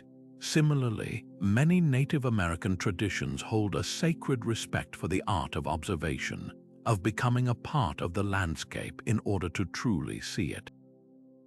A tracker doesn't just look for a footprint, they read the story in a bent blade of grass, the slight disturbance of a pebble, the quality of the silence that indicates which animals have fled. For them, awareness is not a passive state but an active, participatory engagement with every whisper of the wind and shift in the light. These diverse traditions all arrive at the same conclusion: true vision is panoramic, not singular. It requires listening with your eyes and seeing with your ears, especially when the light grows dim. Modern psychological research provides a fascinating explanation for why this ancient metaphor is neurologically and emotionally accurate. Our brains are hardwired with a threat detection system that is far more sensitive in states of fear or uncertainty. When we feel safe and comfortable, our brain operates in a mode of cognitive efficiency, taking mental shortcuts and relying on familiar patterns. This is the day but one mode, a singular, straightforward, and often lazy way of perceiving the world. However, when a potential threat is detected, a strange noise in the dark, an unexpected shift in a partner's tone, the looming uncertainty of an economic downturn, our amygdala sounds the alarm. This triggers a flood of adrenaline and cortisol, which sharpens our senses, dilates our pupils to take in more light, and forces our brain to process a vastly wider array of environmental cues. We are literally switching on our thousand eyes. This hypervigilance is evolution's gift for survival, but it comes at a cost. It is mentally exhausting and can lead to paranoia if sustained indefinitely. The proverb, therefore, is not just an observation but a warning against the seductive comfort of the day, reminding us that complacency is a luxury that can leave us dangerously blind. History offers stark lessons in the consequences of societies that forgot to maintain their thousand eyes, choosing instead to bask in the singular, comfortable light of their day. The Roman Empire, at its zenith, believed its power was unassailable. Its citizens enjoyed unparalleled comfort, security, and engineering marvels like aqueducts and heated baths. This was their long, bright day, but this very comfort bred a political and military complacency at the edges of the empire. They began to trust their fortified walls and legendary legions without truly understanding the shifting tides of migratory tribes and new strategies brewing in the forests of Germania. Their singular vision failed to see the gathering storm, and by the time they tried to open their thousand eyes, it was too late. The Visigoths were at the gates of Rome itself. In a more modern context, the intelligence failures leading up to the attack on Pearl Harbor and the tragic events of 9/11 serve as painful reminders. In both cases, there were signals, scattered dots of information that formed a terrifying picture, but a mindset of "it can't happen here" and institutional complacency prevented those dots from being connected. The thousand eyes were technically open, but no one was truly looking. This makes the medieval warning terrifyingly relevant to our modern world of both personal safety and global security. On a personal level, it encourages a healthy, mindful vigilance, not a life of paranoia, but an awareness of our surroundings, the emotional states of those we love, and the subtle health signals from our own bodies. It's the difference between walking to your car at night glued to your phone screen and walking with your head up, aware of the reflections in windows and the sounds around you. For national security, the proverb is a foundational principle of intelligence gathering. It is the understanding that a single source of information is never enough. True security comes from synthesizing 1,000 different eyes, satellite imagery, human intelligence, signals interception, financial tracking, and cultural analysis into a coherent picture. In an age of cyber warfare and disinformation campaigns, the threats are more shadowy and multifaceted than ever. The night has never had more eyes, and our ancient ability to see through them, to remain vigilant even in times of apparent peace, remains our most crucial defense against the dangers that lurk just beyond the comforting but deceptive light of day. In the quiet savannas of East Africa, where survival depends not on spectacle but on substance, a profound truth was forged: a roaring lion kills no game. This powerful proverb, born from the wisdom of hunters who understood their prey, captures a universal principle that resonates far beyond the hunt. The lion's mighty roar, while impressive to hear, serves as a blaring alarm to every potential meal for miles around. Antelope prick their ears, zebras freeze in alertness, and the entire landscape becomes a theater of awakened caution. The predator who announces its presence with such fanfare ultimately starves, while the patient hunter who moves with silent purpose brings home nourishment. This ancient observation distills a crucial lesson about the fundamental difference between making noise and making progress, between the appearance of power and the quiet exercise of effective action. This wisdom emerged directly from the practical realities of hunting societies across regions like Kenya and Tanzania, where knowledge of animal behavior meant the difference between feast and famine. Experienced trackers learned that stealth, patience, and precise timing were the true keys to success.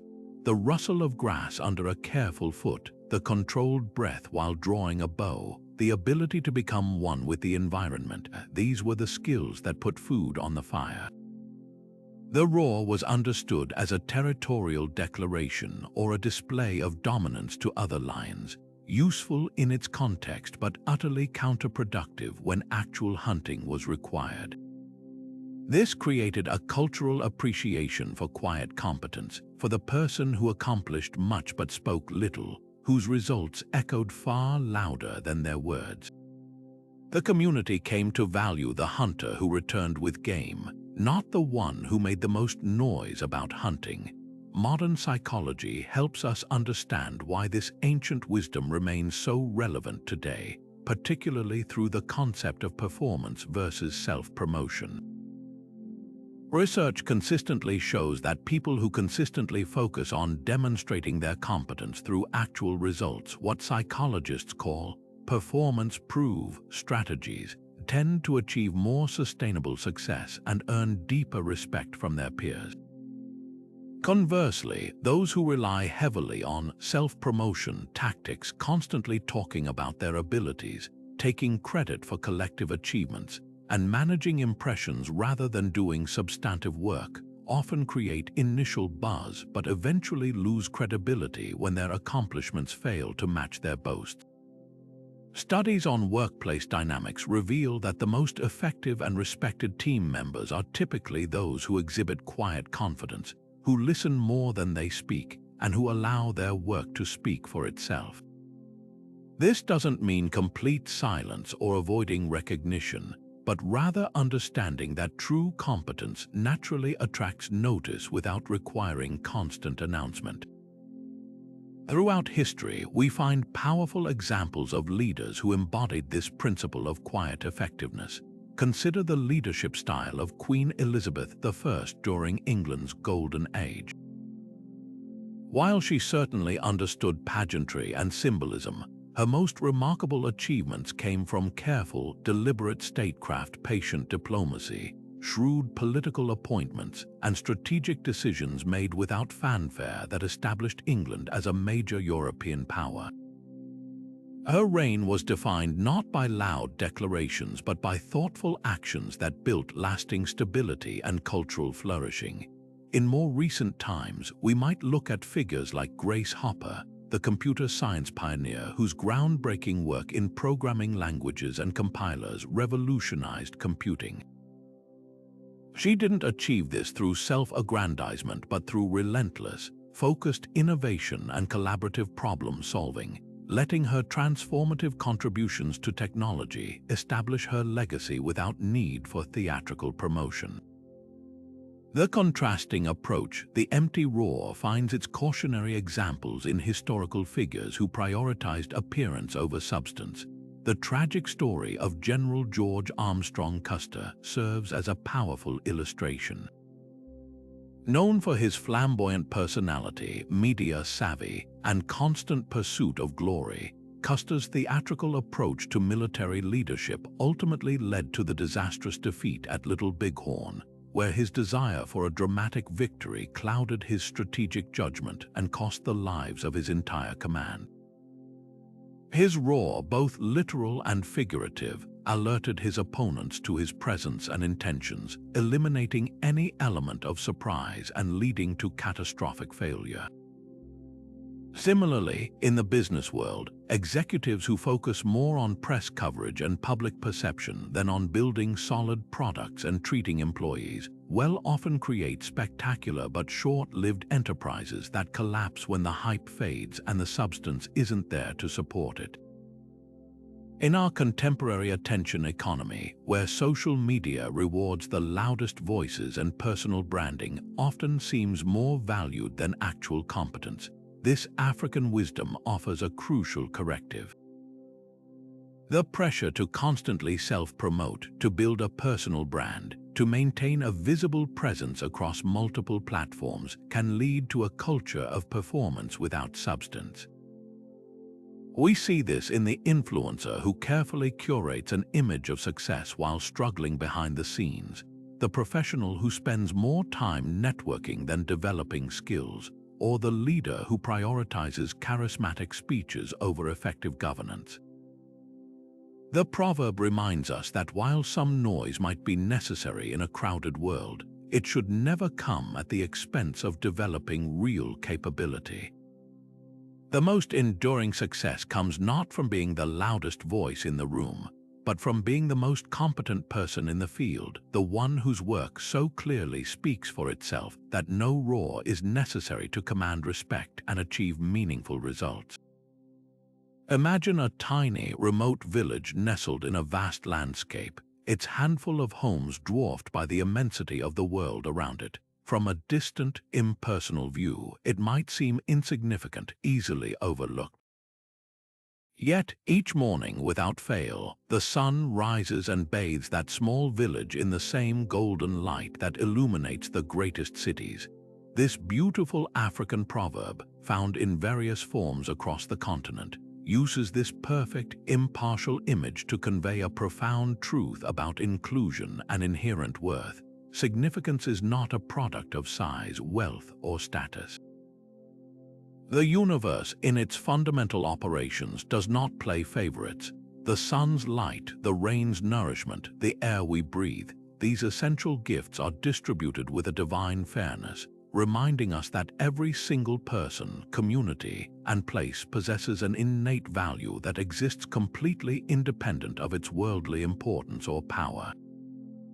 This powerful concept of universal, impartial care is a thread that runs through the world's great religious and philosophical traditions, suggesting a deep, cross-cultural yearning for this kind of unconditional recognition. In the Christian tradition, the Gospel of Matthew recounts that God makes his sun rise on the evil and on the good, and sends rain on the just and on the unjust, presenting a vision of a creator whose providence is not earned but given freely to all. In Hinduism and Buddhism, the concept of karma is often misunderstood as a simple system of reward and punishment. At its core, however, it is a principle of absolute impartiality and natural justice, a universal law that operates consistently for every being regardless of their station in life. The ancient Greek Stoic philosophers like Marcus Aurelius meditated on the logos, a rational principle governing the universe that imbued every human being with a spark of divine reason, making a slave's inner worth equal to that of an emperor. These parallel insights from across the globe all point toward the same profound idea. There is a fundamental, leveling grace in the natural and spiritual order of things that humbles human hierarchies and calls us to see the world through a more equitable lens. Modern psychology provides a compelling explanation for why this ancient wisdom feels so vital to us. The fundamental human need to feel seen and valued is hardwired into our very beings. Research on self-determination theory identifies relatedness, the feeling of being connected to and valued by others, as one of 3 core psychological needs essential for human growth and well-being, alongside autonomy and competence. When we feel invisible, when our existence seems to go unnoticed or unappreciated by the wider world, it creates a profound psychological wound. Studies show that experiences of social exclusion and ostracism activate the same neural pathways in the brain that process physical pain. This isn't merely metaphorical. Being treated as insignificant literally hurts. Conversely, feeling recognized, having our presence acknowledged and our contributions valued, fulfills a deep-seated craving for mattering. It tells us that we are a part of the whole, that we belong under the same sun as everyone else, and this affirmation is crucial for building not only individual self-worth but also healthy, cohesive communities. History offers magnificent proof of this proverb's truth, demonstrating time and again that the size of a community is a terrible predictor of its impact on human civilization. The city-state of Athens in the 5th century BC was a relatively small polis by modern standards, yet it became the cradle of democracy, philosophy, and dramatic arts, ideas that would go on to shape the entire Western world. The Italian Renaissance was not born in a vast empire but flourished in relatively small, independent city republics like Florence and Venice, where a concentration of talent and innovation produced an unparalleled explosion of art, science, and literature that still defines our concept of human achievement. In a more modern context, consider Silicon Valley. It began not as a planned capital of industry, but as a collaborative network of thinkers and tinkerers in a specific geographic area. Its community spirit and culture of innovation allowing it to become the global engine of the digital revolution. These were not massive, centralized powers imposing their will. They were, in a sense, brilliant small villages that the sun of history shone upon, revealing their extraordinary potential.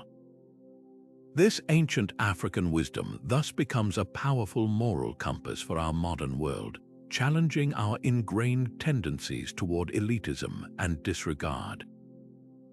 It calls on us to actively combat what we might call social scale bias, the unconscious assumption that bigger cities, more populous nations, or more famous institutions are inherently more important or deserving of attention and resources than smaller, quieter places. It encourages a politics of inclusion that seeks to listen to the voices on the margins, to ensure that rural communities have access to the same quality of healthcare and education as urban centers, and to recognize that the cultural contributions of indigenous groups with small populations are no less vital to our shared heritage than those of majority cultures. On a personal level, it is a call to practice a radical kind of attentiveness in our daily lives to truly see the people who are often rendered invisible. The quiet co-worker, the elderly neighbor, the service worker we interact with every day. It asks us to be like the sun, to offer our acknowledgement, our respect, and our kindness not because of someone's status or utility, but simply because they too are here, deserving of light simply by virtue of their existence. Consider for a moment the perspective of the ancient Egyptian artisans and laborers who first gave voice to this profound truth. These were the very people who built the monumental stone pyramids, those breathtaking tombs designed to grant pharaohs immortality and house their unimaginable riches for eternity.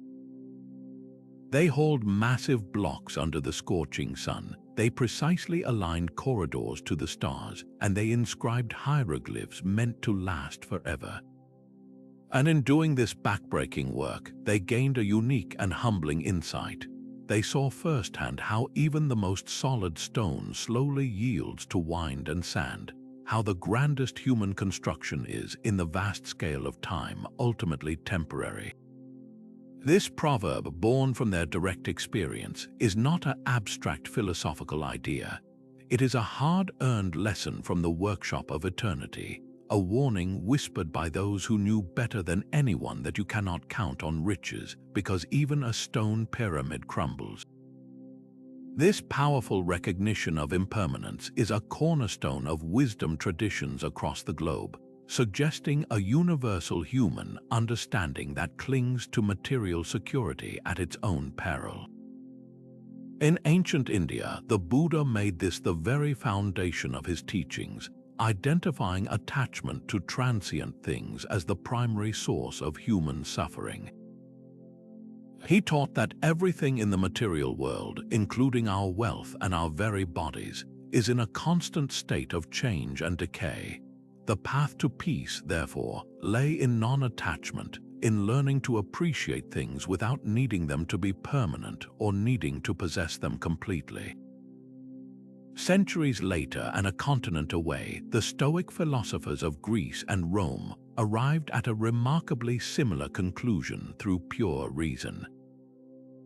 Thinkers like Seneca and Marcus Aurelius, who themselves lived amid immense Roman wealth and power, consistently warned against placing one's happiness in external things, money, property, social status, which could be taken away in an instant by fortune's whims. They advocated instead for cultivating an inner fortress of virtue and character, the only thing truly within our control and the only possession that cannot crumble. These parallel streams of thought, one emerging from spiritual insight and the other from rational philosophy, both point to the same liberating truth. Our attempt to find permanence in the impermanent is a recipe for anxiety, and true contentment comes from releasing our grip. Modern psychological research has now put this ancient intuition under the microscope, and the findings are unequivocal. Studies into what is known as subjective well-being consistently show that once our basic needs for food, shelter, and security are met, the correlation between increased wealth and increased happiness becomes extremely weak and eventually disappears altogether. This is due to the powerful effect of hedonic adaptation, where we quickly get used to a new level of income or luxury, treating it as our new normal and soon craving the next upgrade. The pursuit of extrinsic goals, wealth, fame, and image, is psychologically linked to higher levels of anxiety, depression, and lower life satisfaction. Conversely, the pursuit of intrinsic goals such as deep personal relationships, community involvement, and personal growth provides a much more stable and enduring sense of meaning and well-being. This scientific evidence suggests that the Egyptian pyramid builders and the ancient philosophers were correct in their assessment. Building a life upon the foundation of material riches is like building on sand. It might look impressive for a season, but it cannot provide a lasting shelter for the human spirit. History itself is a graveyard of civilizations that serve as monumental proof of this proverb's warning, their crumbling ruins standing as silent teachers of this lesson. The very empire of the Egyptians, with its god-kings and golden treasures, eventually declined and was conquered, its language forgotten for over 1,000 years until the Rosetta Stone allowed us to hear their whispers again. The Roman Empire, which reached a level of wealth and engineering marvel that would not be seen again in Europe for over a millennium, still fractured and collapsed from within, its aqueducts and roads falling into disrepair. More recently, we can look to the Gilded Age of the late 19th century, a period of astronomical wealth accumulation in the United States that created vast estates and unparalleled luxury for a tiny minority.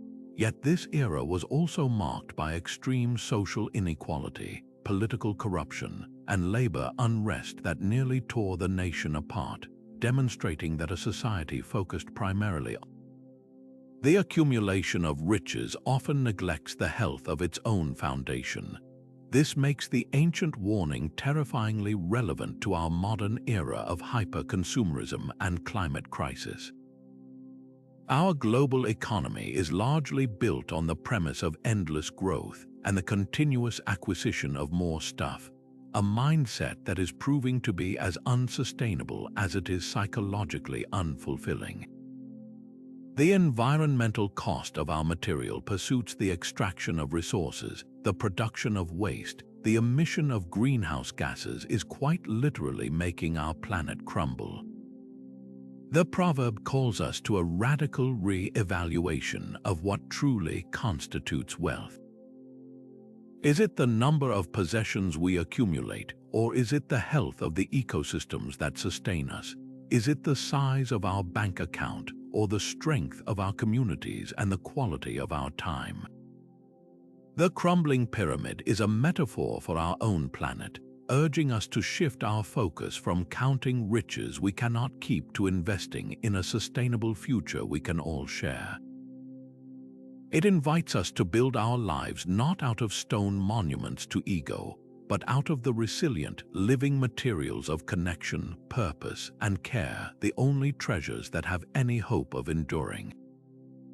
There is a raw, unsettling honesty to this Kenyan proverb that cuts through all the justifications and posturing surrounding the use of force. It suggests that violence is rarely a display of true strength. More often, it is a mask, a desperate performance designed to conceal a deep-seated fear. The fear of having one's ideas challenged, the fear of being proven wrong, the fear of appearing vulnerable or losing control. A person secure in their logic and their position does not need to smash the chessboard. They can win the game by playing it. But someone who doubts their own ability to reason, who feels their intellectual or emotional footing slipping away, may lash out physically to end the conversation they know they are losing. This insight reframes aggression not as power, but as a profound and revealing weakness. This understanding of force as a failure of dialogue is not unique to Kenya. It is a thread of wisdom woven through the fabric of human conflict resolution across cultures. The principle of ahimsa, or non-violence, in Hindu, Buddhist, and Jain traditions is fundamentally rooted in the belief that true resolution cannot be achieved through harm, only through compassionate understanding and dialogue. In Western philosophy, Socrates famously championed the power of reasoned debate, the elenchus, to uncover truth, believing that through questioning and dialogue, we could move closer to understanding, making the resort to force an admission of intellectual bankruptcy. Even modern legal systems across the globe are built on this very premise that civilized societies settle disputes not through duels or vendettas, but through the structured, reasoned presentation of evidence and argument in a court of law. These systems represent humanity's collective, hard-won agreement that the pen, the word, and the well-reasoned argument are superior to the sword. Modern psychology provides a clear window into the mental machinery behind this ancient observation, explaining precisely why fear short-circuits reason and leads to aggression. When we feel threatened, whether physically, intellectually, or emotionally, our brain's amygdala triggers the classic fight or flight response. This is an ancient survival mechanism that floods our body with adrenaline and cortisol, preparing us for immediate physical action. The problem is, this hormonal surge actively impairs the prefrontal cortex, the part of our brain responsible for executive functions like rational thought, empathy, and impulse control. In that heated moment, the capacity for nuanced reasoning, for seeing another's perspective, for finding a diplomatic solution, is chemically suppressed. The individual is left with a primal, binary choice, fight or flee. Choosing force is therefore a neurological surrender, a sign that the person has been emotionally overwhelmed and has lost access to their own higher cognitive abilities. This is why you see a child who cannot articulate their frustration throw a toy, or an adult who feels cornered in an argument resort to personal attacks. Their ability to reason has been hijacked by fear. History offers stark, sobering examples of leaders who defaulted to force precisely when their capacity for reason failed them. The rise of Adolf Hitler and the Nazi Party is perhaps the most extreme example. Their ideology could not withstand rigorous intellectual scrutiny or open debate. Its foundations were built on pseudoscience, racial hatred, and conspiracy theories.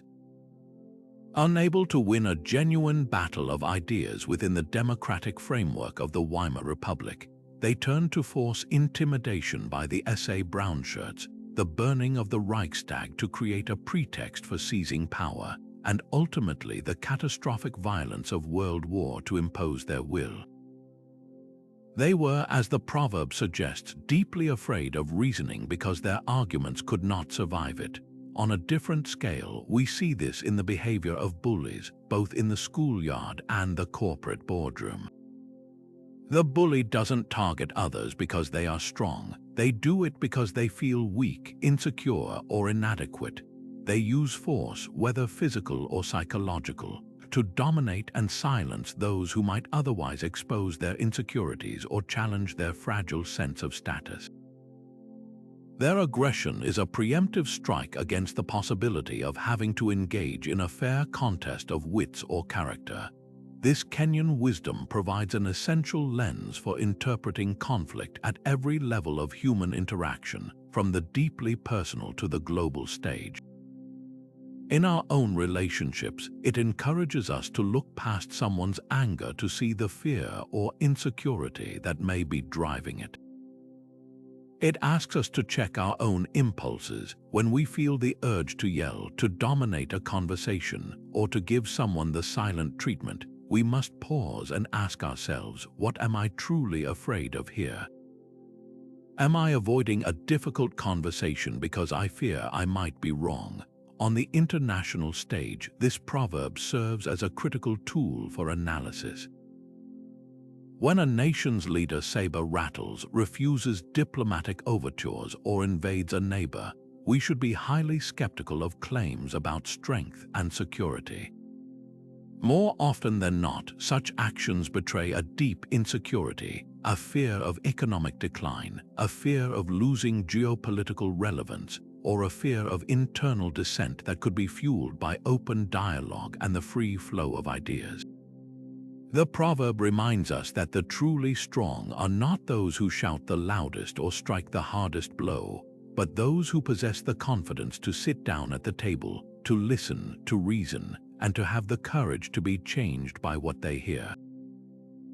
Imagine the profound stillness of an African night, stretching out under a blanket of stars so vast it feels infinite. In that deep darkness, it can be difficult to believe that light will ever return. And yet, the elders who first gave us this proverb knew a deeper truth, one carved into the very rhythm of the world around them. However long the night, the dawn will break. This radiant piece of wisdom, found across numerous African traditions, is far more than a simple reassurance. It is a declaration of faith in the fundamental order of the universe, a promise encoded in the cycles of nature and the human spirit's incredible capacity for renewal.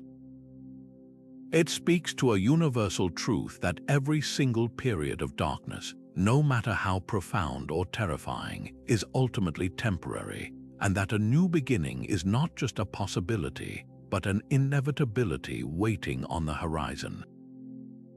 The origins of this powerful insight are deeply rooted in the practical, lived experience of agricultural life and celestial observation. For generations, African farmers intimately knew the rhythm of the seasons, the long, dry period where the earth lay parched and seemingly lifeless, followed by the life-giving rains that would inevitably arrive, causing the land to erupt in a riot of green and abundance.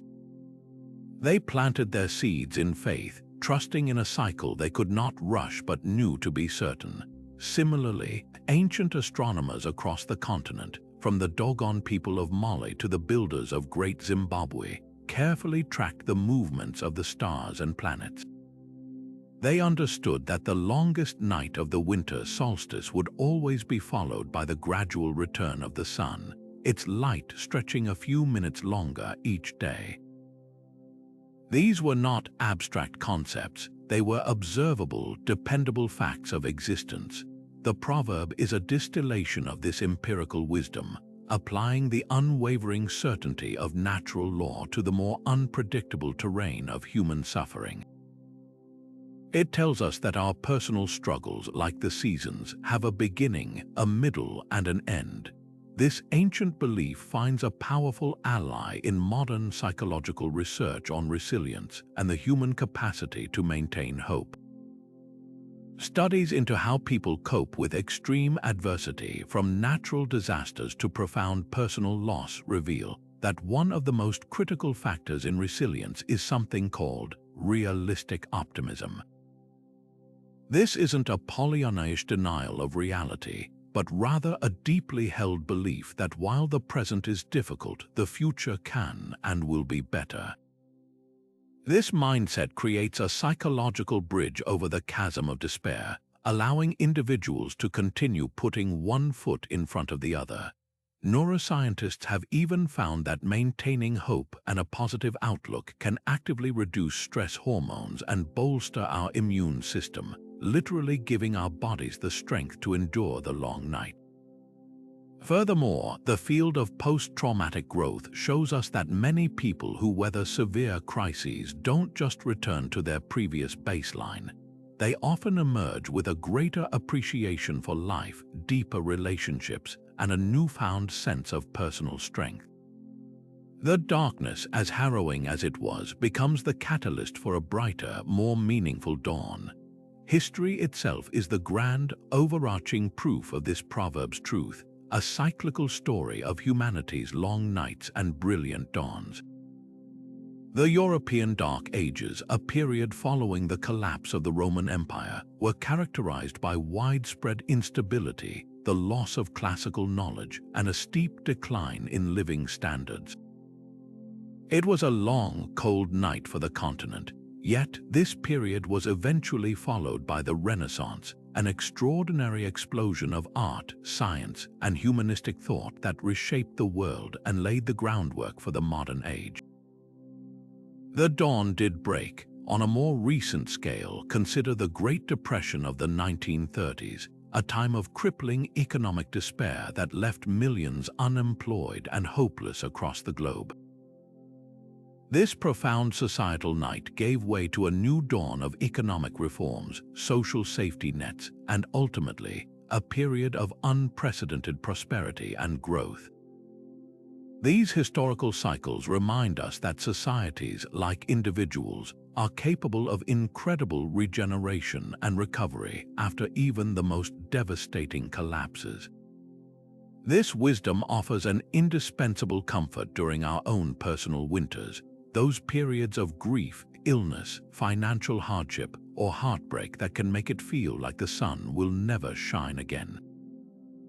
In these moments, the proverb does not ask us to pretend the night isn't dark or that the cold doesn't bite. Instead, it offers a perspective that is both humbling and empowering. It humbles us by placing our personal struggle within the vast, timeless context of natural cycles, reminding us that we are not being uniquely punished.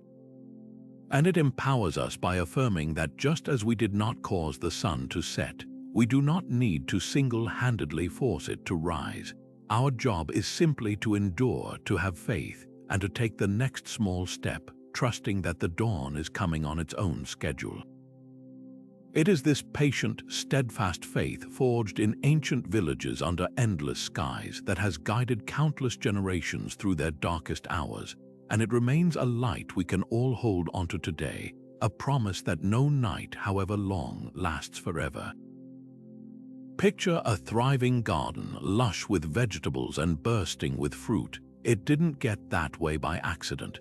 It is the product of daily attention, the careful weeding, the consistent watering, the patient nurturing of each plant. Now apply that same image to your own mind. This powerful West African proverb, "Knowledge is like a garden. If it is not cultivated, it cannot be harvested," captures a profound truth about the very nature of learning. It tells us that wisdom is not a static object you can acquire and then place on a shelf. It is a living, breathing ecosystem that requires constant care and engagement. To simply gather information is like scattering seeds on the ground. Unless you actively tend to them, they will be washed away by the rains of time or choked out by the weeds of forgetfulness. True understanding, the kind that yields a bountiful harvest of insight and capability, only comes through the deliberate and continuous practice of cultivation. This beautiful metaphor finds powerful echoes in the great knowledge-keeping institutions of the ancient world, which understood that preservation was an active, not a passive process. Consider the legendary Library of Alexandria, one of the most ambitious centers of learning ever conceived. Its goal wasn't just to collect every known scroll, it was to actively engage with them. Scholars were employed to study, edit, translate, and debate the texts, cross-referencing information from different cultures to create new syntheses of understanding. This was cultivation on a grand scale. Similarly, in medieval European monasteries, the laborious art of copying manuscripts by hand was considered a sacred duty, a form of intellectual gardening that ensured the seeds of classical knowledge would survive a long winter of turmoil and be ready to bloom again during the Renaissance. In these scriptoriums, monks weren't mere photocopiers. They were actively preserving, and in preserving, they were relearning and reinforcing the knowledge itself. These traditions, from Africa to the Mediterranean, all recognize that a library left unattended is just a building full of paper that will eventually crumble to dust. Fast forward to our modern era, and cognitive science has confirmed this ancient wisdom with remarkable precision. Research on the Ebbinghaus-Forgetting curve demonstrates how information we learn but do not review rapidly decays from our memory, often within a matter of days or hours. This isn't a personal failing, it's a feature of how our brains are wired to prioritize. Our minds are designed to discard what seems irrelevant to make room for what is immediately useful. The antidote to this natural decay is what learning scientists call the spacing effect and retrieval practice. The spacing effect shows that we learn far more effectively when we spread our study out over time, returning to the garden to water the plants regularly, rather than cramming in one long session, which is like flooding a field once and hoping for the best. Retrieval practice is the act of actively pulling information from your memory, effectively testing yourself on what you've learned. This is the equivalent of checking on your crops, of seeing which plants are thriving and which need more care. Each time you successfully retrieve a piece of information, you strengthen the neural pathway to it, making it easier to find and use the next time, ensuring your harvest will be plentiful when you need it most. The stark consequences of neglecting this duty of cultivation are written in the lost chapters of human history, serving as a solemn warning. The Maya of Mesoamerica developed breathtaking advancements in astronomy, mathematics, and architecture, building vast cities and tracking celestial cycles with stunning accuracy. Yet, by the time European colonists arrived, many of the great classic Maya cities had already been abandoned, and the deep knowledge behind their calendrical systems and glyphic writing was largely lost, even to their own descendants. This was not a sudden erasure but a gradual cultural amnesia, a failure of active transmission over generations. The gardens of knowledge were left untended and were eventually reclaimed by the jungle. In a different context, the Dark Ages in Europe following the fall of Rome represent a period where the intricate engineering knowledge of aqueducts, road building, and centralized administration faded from common practice because the societal structures that cultivated and passed on that knowledge had fractured. The seeds were still there, buried in forgotten texts, but without gardeners to tend them, the civilization could not harvest their benefits. This makes the African proverb perhaps more critically urgent today than ever before. We live in the information age, a time where access to knowledge is unprecedented. With a few clicks, we can access the equivalent of the Library of Alexandria on our smartphones. But this abundance creates a dangerous illusion, the belief that because information is available, we therefore possess it. We bookmark articles we never read, save online courses we never take, and scroll through endless feeds of data without ever pausing to truly digest and integrate any of it. We are scattering countless seeds on barren, untilled soil. The proverb calls us to shift from being mere consumers of information to becoming active cultivators of wisdom. This means moving beyond passive scrolling to engaged practices, taking notes by hand to reinforce learning, discussing new ideas with friends to solidify understanding, scheduling time to review and reflect on what we've learned, and most importantly, applying knowledge in our daily lives. It is in the doing, the trying, and even the failing that we truly root our understanding. Our personal and collective future depends not on how much data we can store in the cloud, but on how diligently we tend the sacred gardens of our own minds, ensuring that the most vital knowledge is not just stored, but alive, growing, and ready for harvest when the world needs it most. Imagine the immense privilege, in a time before cars or even widespread horses, of being carried on a palanquin or a litter. Your journey is smooth, elevated above the rough terrain, while someone else bears the physical strain of your travel. From that comfortable perch, the distance to the next town feels insignificant. You might even grow impatient with the pace, but for the person carrying you, every single step is a conscious effort, every mile a grinding test of endurance. This Nigerian proverb, born from the tangible realities of a transportation-poor society, captures a universal human blindness with stunning accuracy. It reveals how our position in life dramatically shapes our perception of reality, especially the reality of other people's struggles. When we are comfortably carried by systems of advantage, we often fail to appreciate the true weight of the journey for those who are doing the carrying. This blindness isn't merely a matter of ignorance, it's a predictable psychological phenomenon. Modern research identifies this as an empathy gap, a cognitive bias that makes it difficult for us to understand the mental and emotional states of others when we are not in the same state ourselves. When you are well rested, it's hard to truly comprehend the fog of exhaustion. When you are financially secure, it's a challenge to viscerally feel the gnawing anxiety of economic precarity. This is closely linked to another concept called the fundamental attribution error. This is our tendency to explain other people's behavior based on their character traits while explaining our own based on our circumstances. We see someone struggling and think they just need to work harder, attributing their situation to a personal failing. Yet, when we face a setback, we point to the difficult circumstances that caused it. The person being carried looks at the struggling porter and attributes their slow pace to laziness, completely overlooking the immense burden on their shoulders, the very burden they themselves imposed.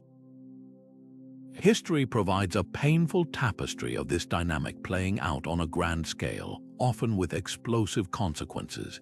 In the years leading up to the French Revolution, the French aristocracy, carried by centuries of inherited wealth and privilege, lived in unparalleled luxury at the Palace of Versailles.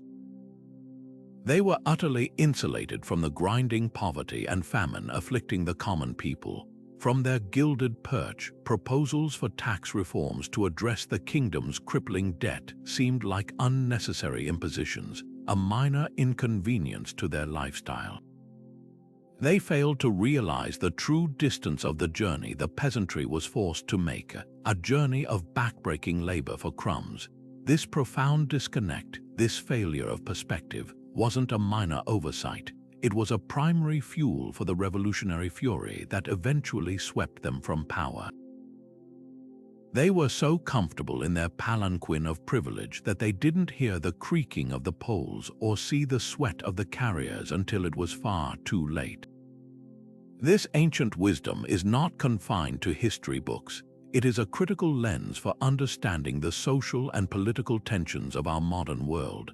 The concept of privilege today, whether based on race, class, gender, or nationality, functions exactly like that palanquin. It provides a smoother ride, insulating those within it from the bumps and obstacles that others must navigate daily. A person born into wealth might genuinely believe the economic playing field is level because they've never had to worry about student debt or choose between rent and healthcare. Someone who has never experienced racial profiling may struggle to believe it is a pervasive and humiliating reality for others, because their own journey through life has never included that particular checkpoint. The proverb explains why calls for empathy so often fall on deaf ears. It's not that people are intentionally cruel, but that it is neurologically and experientially difficult to comprehend a road you have never had to walk. The true power of this Nigerian insight, however, lies not in assigning blame but in prescribing a solution. It calls for a radical act of perspective-taking. It asks those who are being carried, in whatever form that takes, to make a conscious effort to step down from the litter and walk a while. This means actively seeking out the stories and experiences of those whose journeys are different, listening with humility rather than defensiveness.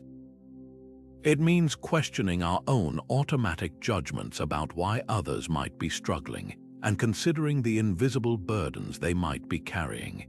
It challenges us to move beyond the simplistic notion that everyone's journey is equally difficult and to instead recognize that the path itself is not the same for everyone. Some roads are freshly paved and clearly signposted, while others are riddled with potholes, dead ends, and hidden tolls. By acknowledging that we might be unaware of how far the town really is for someone else, we open the door to genuine compassion, more effective solutions, and a society that is stronger because it is built on a clear-eyed view of reality, not a comfortable illusion.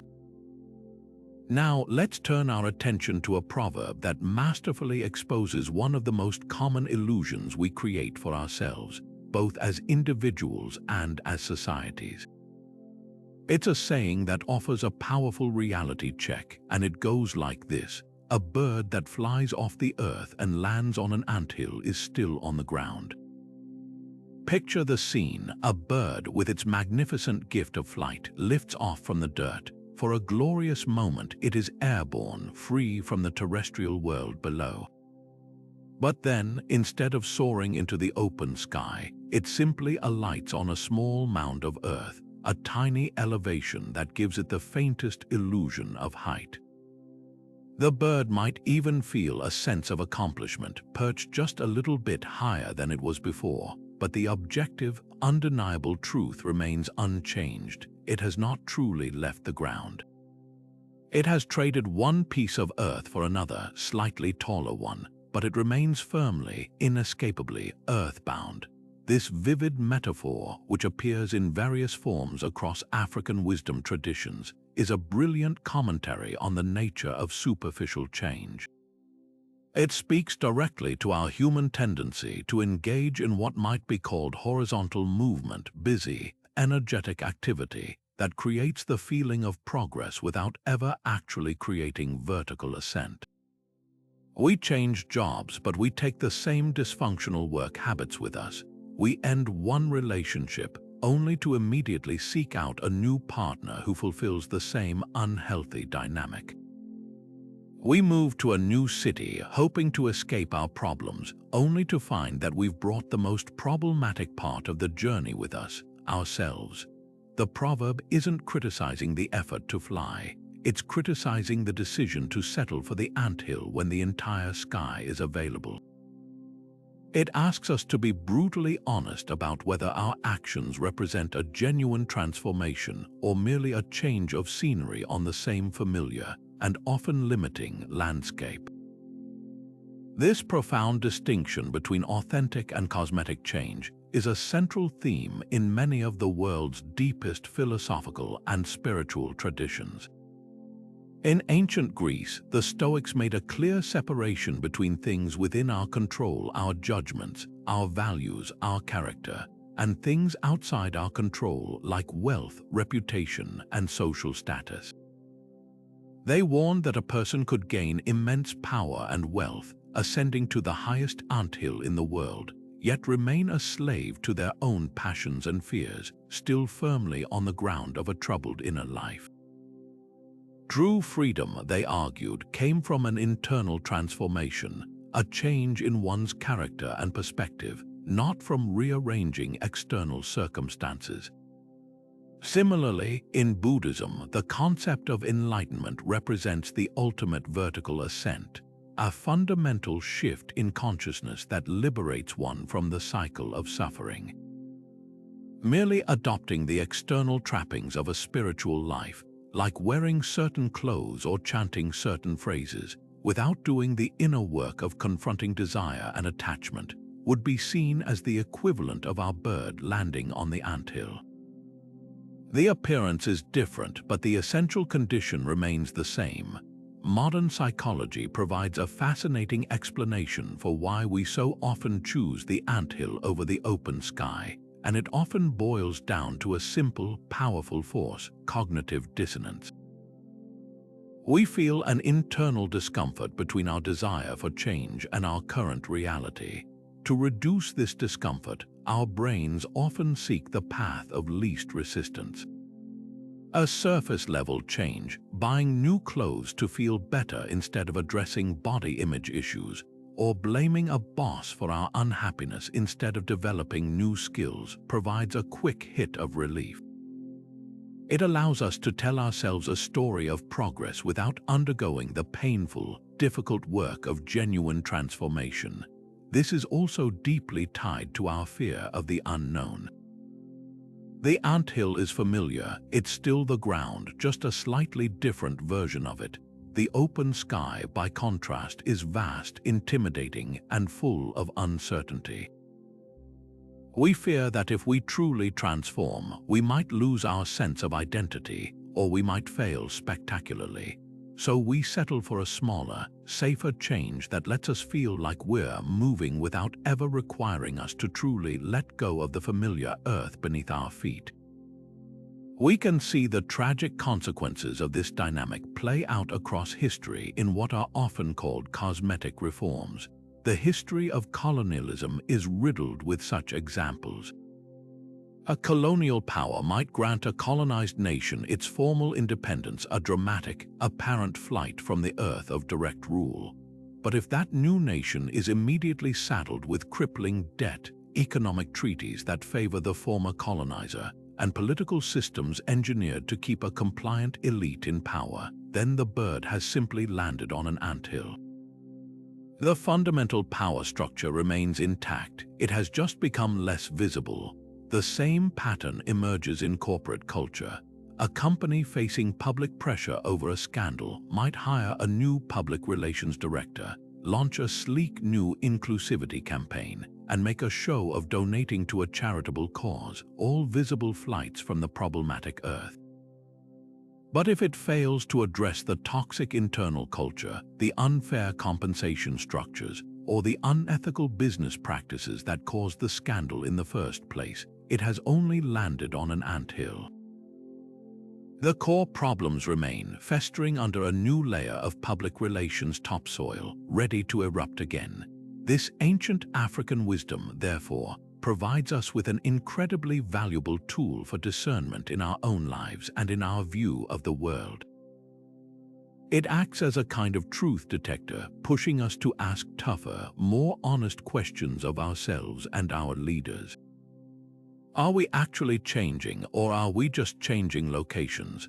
Are we addressing the root cause of a problem, or are we just trimming its leaves? Personal growth isn't about reading more self-help books. It's about consistently applying a single challenging insight from one book to change our daily behavior. Social progress isn't about changing logos or slogans. It's about dismantling and rebuilding unjust systems. The next time we feel the urge to fly away from a problem, this proverb asks us to pause and check our destination. Is our goal a nearby anthill that offers a temporary, deceptive sense of elevation? Or are we willing to summon the courage to push further, to embrace the discomfort of the unknown, and to truly soar into the transformative sky where real, lasting change actually begins?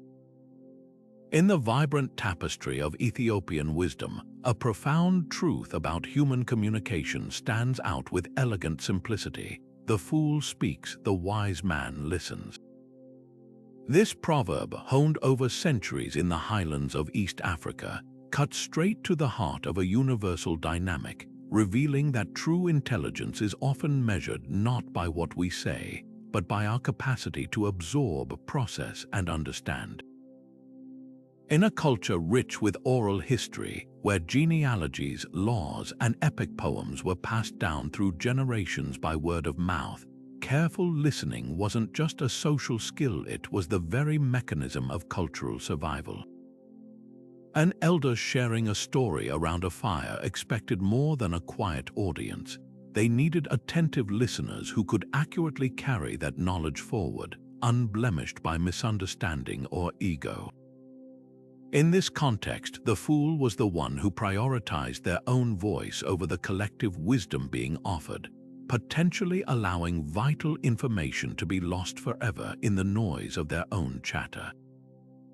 This ancient insight finds powerful validation in modern psychological research, which has meticulously documented the transformative benefits of active listening. Studies show that when we truly listen, not just pause while planning our response, we engage in a complex cognitive process that builds neural pathways for empathy and understanding. Active listening involves paraphrasing what we've heard to confirm comprehension, asking open-ended questions to delve deeper, and reading non-verbal cues to grasp the full emotional message. This practice does more than just make the speaker feel valued. It fundamentally enhances the listener's ability to learn. By quieting our own internal monologue, we create mental space to absorb new information, connect it to existing knowledge, and arrive at more nuanced conclusions. In relationships, this approach is nothing short of revolutionary. Couples who practice active listening report significantly higher levels of satisfaction and intimacy, as it transforms conflicts from battles to be won into puzzles to be solved together, fostering an environment of mutual respect and psychological safety. History provides us with starkly contrasting models of leadership that bring this Ethiopian wisdom into sharp relief. On one side, we have figures like Abraham Lincoln, who formed his famed team of rivals by bringing his political opponents into his cabinet. Lincoln was renowned for his willingness to sit for hours, listening intently to vehemently opposing viewpoints without interruption.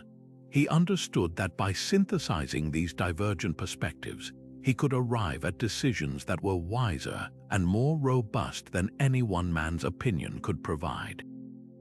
His leadership during the nation's most fractured period was built not on dictating, but on digesting the counsel of others. In stark contrast, we find historical figures like the Roman Emperor Nero, who, according to historians, was more fascinated with his own artistic performances and grandiose proclamations than with the grievances of his people or the warnings of his advisors. His refusal to listen to the growing discontent and practical needs of the Roman Empire, choosing instead to surround himself with sycophants who amplified his own voice, is often cited as a critical factor in the unrest and instability that marked his reign. In our contemporary world, saturated with digital noise and the constant pressure to broadcast our every thought, this ancient proverb has never been more urgent. Social media platforms incentivize speaking, or rather, shouting, with algorithms that often reward the loudest, most provocative voices. The art of listening is in danger of becoming a lost discipline, replaced by a culture of reactive commenting and perpetual self-presentation. This shift has tangible consequences for our personal development and our collective discourse.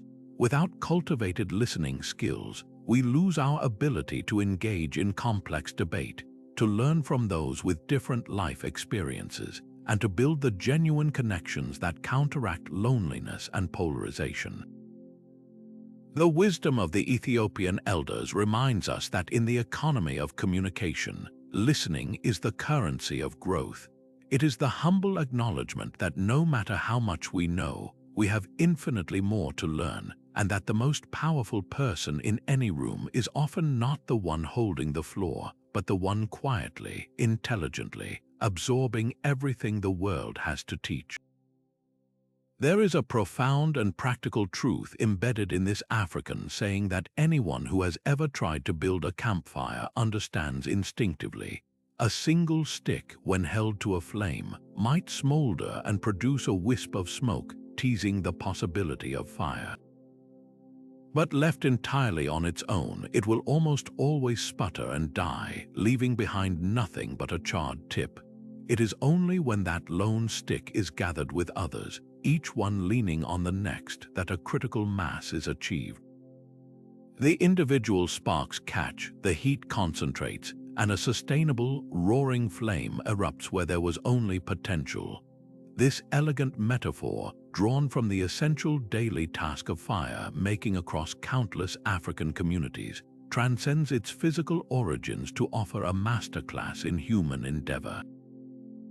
It reveals a universal principle that individual effort, no matter how passionate or well-intentioned, often lacks the necessary fuel to create lasting change without the surrounding support of a collective.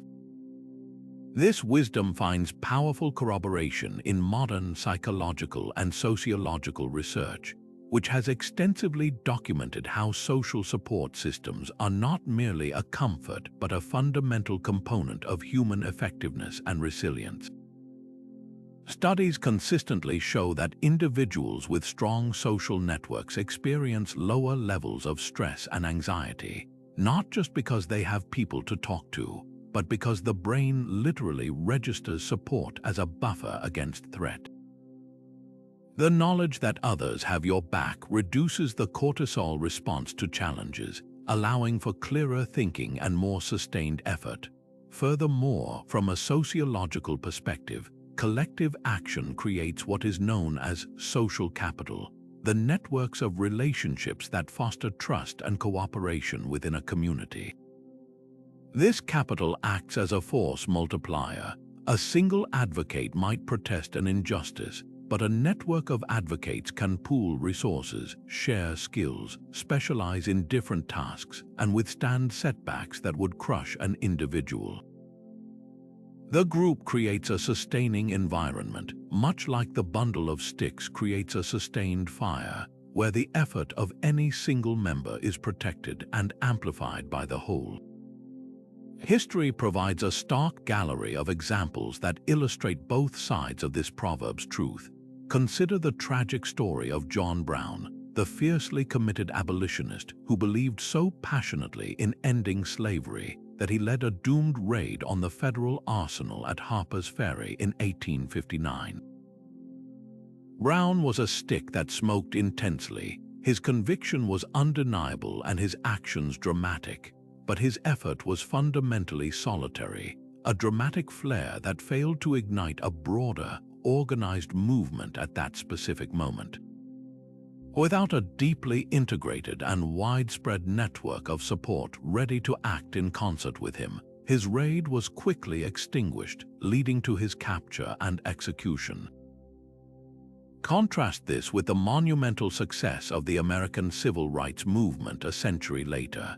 Its strength did not lie in one charismatic leader alone, but in the powerful, interconnected bundle of organizations: the Southern Christian Leadership Conference, the Student Nonviolent Coordinating Committee, the NAACP, and countless local churches and community groups. They provided the legal expertise, the logistical planning, the financial support, and the vast numbers of bodies needed to fill buses, sit at lunch counters, and march on Washington. When one leader was jailed, another would step forward. When protesters in one city faced brutal repression, supporters in another would organize fundraisers and rallies. This was a fire built of many sticks, each supporting the other, generating enough heat and light to transform a nation. This ancient insight anticipates the very principles of modern networking and community organizing that drive social change today. The proverb is in essence a primitive blueprint for building a movement. It tells us that if you want to change something, your first task is not to charge ahead alone, but to find your bundle. It's about recognizing that different people bring different kinds of fuel to the fire. Some provide the initial spark of an idea, others the steady, slow-burning consistency of administrative work, others the kindling of creativity and publicity. In our interconnected digital age, this wisdom is more applicable than ever. Online platforms allow us to find our sticks across the globe, to form communities of support around shared goals, and to coordinate collective action with a speed and scale previously unimaginable. The single stick may smoke on social media, generating a viral post that is forgotten in a day, but a coordinated network of individuals, a true community acting in concert, can create a fire of change that burns for generations, proving that the oldest of truths often illuminate the path to the newest of futures. Just as a single stick needs others to create a lasting flame, so too does meaningful progress often require the steady, unhurried rhythm of persistence. This brings us to a beautifully poetic West African saying that offers a powerful antidote to our modern obsession with speed. The moon moves slowly, but it crosses the town. Imagine gazing at the night sky, watching the moon's leisurely journey. It seems to hang motionless, yet by morning, it has traversed the entire expanse above, a silent testament to the inevitable power of gradual, consistent motion. This proverb doesn't just describe a celestial phenomenon, it encodes a profound truth about how genuine, lasting change actually works in our lives and in our world. It's a call to trust in the cumulative power of small, daily efforts, reminding us that while the sun's frantic pace burns bright and fast, it is the moon's patient, unwavering path that illuminates the entire darkness. This celebration of gradual progress is a universal melody in the chorus of human wisdom, appearing in countless cultural traditions that understood the necessity of patience. In ancient Chinese philosophy, the concept of the Tao emphasizes effortless action and moving in harmony with the natural, often slow, flow of the universe, much like water gradually wearing away stone. Japanese culture champions the principle of kaizen, the practice of continuous, incremental improvement, where massive goals are broken down into tiny, manageable steps taken day by day. Even Western folklore is filled with this wisdom, from the tortoise who beats the hare not through speed but through relentless plodding, to the mystical idea of alchemy, where base metals were believed to be transformed into gold not in a sudden explosion, but through a patient, meticulous process of gradual refinement.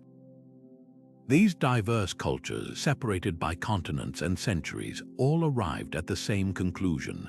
The most durable transformations are not explosive events, but quiet evolutions. Modern psychology and neuroscience now provide a fascinating explanation for why this ancient intuition is so accurate, particularly through the study of incremental learning and habit formation. Every time we practice a new skill or choose a positive behavior, we are carving out a new neural pathway in our brain. The first time we do it, the pathway is faint, like a deer trail in a dense forest. But with each repetition, the trail becomes more defined, more automatic, requiring less conscious effort until it becomes a well-paved neurological superhighway. This process, known as myelination, is fundamentally gradual. It cannot be rushed. Similarly, research on habit formation shows that the popular notion of forming a habit in 21 days is a myth. For most people, embedding a new behavior into their automatic routine takes an average of 66 days of consistent repetition. The moon does not cross the town in a single night, and our brains do not rewire themselves in a single day. Lasting change is an architectural project built brick by daily brick, not a sudden demolition and rebuild. We can see the monumental truth of this proverb etched into the slow but unstoppable arc of human history. Consider the agonizingly gradual journey toward the abolition of slavery. This was not a switch flipped by a single speech or battle. It was a tide that built over centuries through the accumulated efforts of countless writers, preachers, rebels, and everyday people who refused to accept the moral order of their time. Their individual actions might have seemed as insignificant as a single moonbeam, but together, over generations, they illuminated a path out of profound darkness. The same pattern holds for the recognition of universal human rights or the advancement of gender equality. These were not sudden gifts bestowed from on high. They were the hard-won rewards of decades, even centuries, of slow, stubborn, and often frustrating advocacy, education, and cultural shift. Each small protest, each published pamphlet, each difficult conversation was another inch of the moon's journey across the sky of human consciousness. In our current era of instant gratification and digital immediacy, this West African wisdom is a vital corrective. We suffer from what sociologists call hurry sickness, a chronic sense of time pressure and an unrealistic expectation for instant results. We get frustrated when a new workout regimen doesn't yield a perfect body in a month, when a new business doesn't turn a profit in its first year, or when a social justice movement doesn't transform society in a single news cycle. This impatience is the enemy of mastery and the killer of dreams, leading us to abandon worthy endeavors mere inches from the finish line. The proverb invites us to recalibrate our relationship with time itself.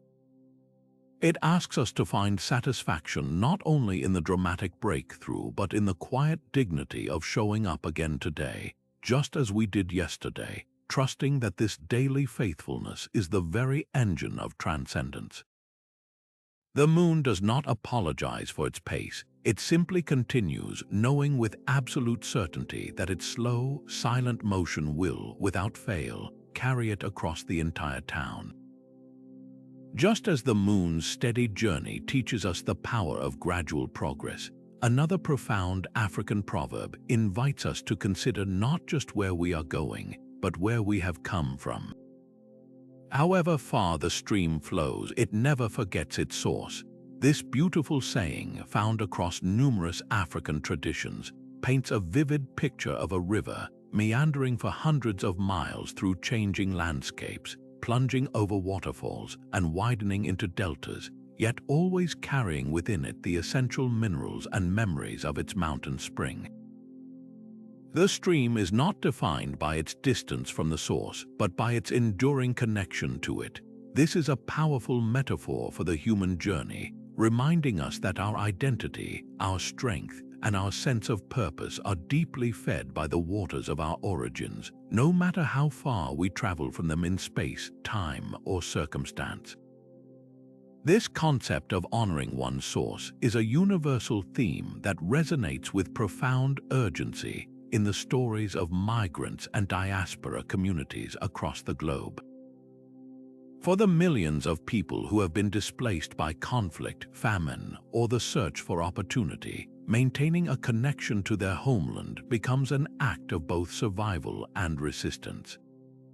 Irish immigrants in the 19th century, fleeing the Great Famine, carried with them the melodies of folk songs and the rhythms of Gaelic that would eventually seed new traditions in American music.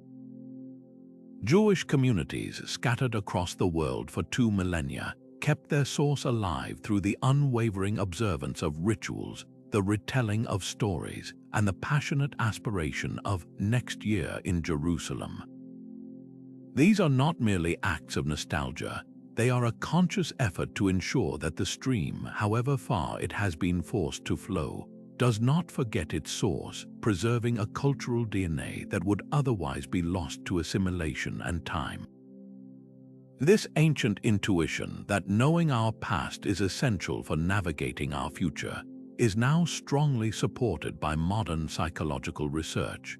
Studies in cultural psychology consistently show that individuals with a strong sense of cultural identity and historical awareness exhibit higher levels of self-esteem, resilience, and overall psychological well-being.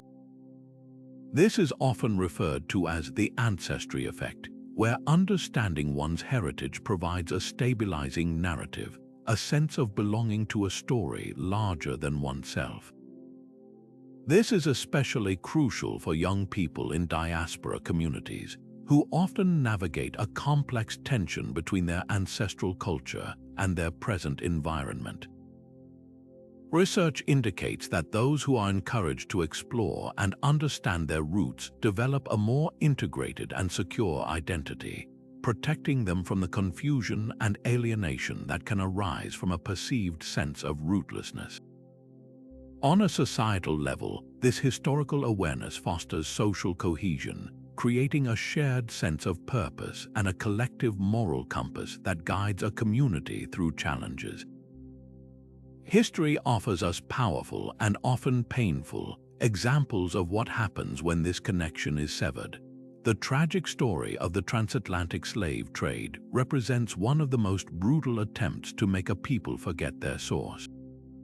Enslaved Africans were systematically stripped of their languages, their names, their religions, and their family structures, everything that connected them to their origins. This was a deliberate strategy to disorient and control, to create a stream that believed it had no source. The incredible resilience of African American culture, from the creation of spirituals to the birth of jazz and the civil rights movement, is a testament to the irrepressible human need to rediscover and reconnect with that source, to piece together our identity from fragments of memory and inherited wisdom. In a different context, we can look to the decline of the Roman Empire. Some historians argue that a key factor in its fall was a kind of cultural amnesia, a gradual disconnection from the civic virtues, disciplines, and cultural practices that had built the republic. As the empire became more decadent and overextended, it lost touch with the source of its own strength, becoming a vast, powerful stream that had forgotten the mountain spring from which it originated. This makes the proverb critically relevant to our modern, globalized world, where questions of heritage and identity are more complex than ever. We live in an age of unprecedented movement, where people can cross continents in hours and cultures blend in the digital sphere. In this interconnected reality, the proverb does not advocate for a narrow nationalism or a rejection of other cultures. Instead, it offers a crucial warning against the dangers of becoming purely global citizens without any local root streams that flow so far they become diluted, losing all sense of their unique composition and origin. It encourages us to actively seek out our own stories, to learn the names of our ancestors, to understand the struggles and triumphs that shaped our families and communities. This isn't about living in the past, it is about using the past as a compass. Knowing the source of the stream allows us to understand its unique properties, its strengths, its vulnerabilities, its potential. It allows us to navigate the future with a stronger sense of who we are, what we value, and what we carry forward, ensuring that as we flow into an increasingly blended world, we do so not as lost waters, but as a current that knows its own depth and direction. Now let's turn our attention to a proverb that masterfully flips our conventional understanding of power upside down with both humor and profound insight. A flea can trouble a lion more than a lion can trouble a flea. This delightful saying, which surfaces in various forms across African oral traditions, presents a wonderfully absurd image that reveals a deep truth about relative power. Imagine the scene. The mighty lion, the undisputed king of the savannah, possesses immense strength capable of bringing down a buffalo. Yet, this same magnificent beast can be driven to absolute distraction by the persistent, irritating bites of a tiny flea leaping through its mane. The lion may roar and thrash and roll on the ground, but it cannot effectively target its minuscule tormentor. The flea, for its part, is simply going about its business, but in doing so, it demonstrates that impact is not always a function of size or brute force, but of strategy, persistence, and finding the right point of leverage. This celebration of the underdog's surprising advantage is a universal theme that appears in the folklore and fables of virtually every culture on Earth, suggesting a shared human fascination with these power reversals. The ancient Greek storyteller Aesop gave us the tale of the lion and the mouse, where the tiny mouse chews through the ropes to free the trapped king of beasts, proving that even the smallest creature can repay a great debt. In the Panchatantra, a collection of Indian animal fables dating back to the 3rd century BCE, we find countless stories where cleverness and cunning allow a rabbit or a bird to outwit a much larger predator like a crocodile or an elephant. These stories were not merely entertainment, they were teaching tools designed to impart strategic wisdom to young princes, illustrating that intelligence and resourcefulness could often triumph over raw power. This global resonance indicates that the African flea and lion are part of a timeless archetype, reminding us that the dynamics of power are far more complex and fluid than they might first appear.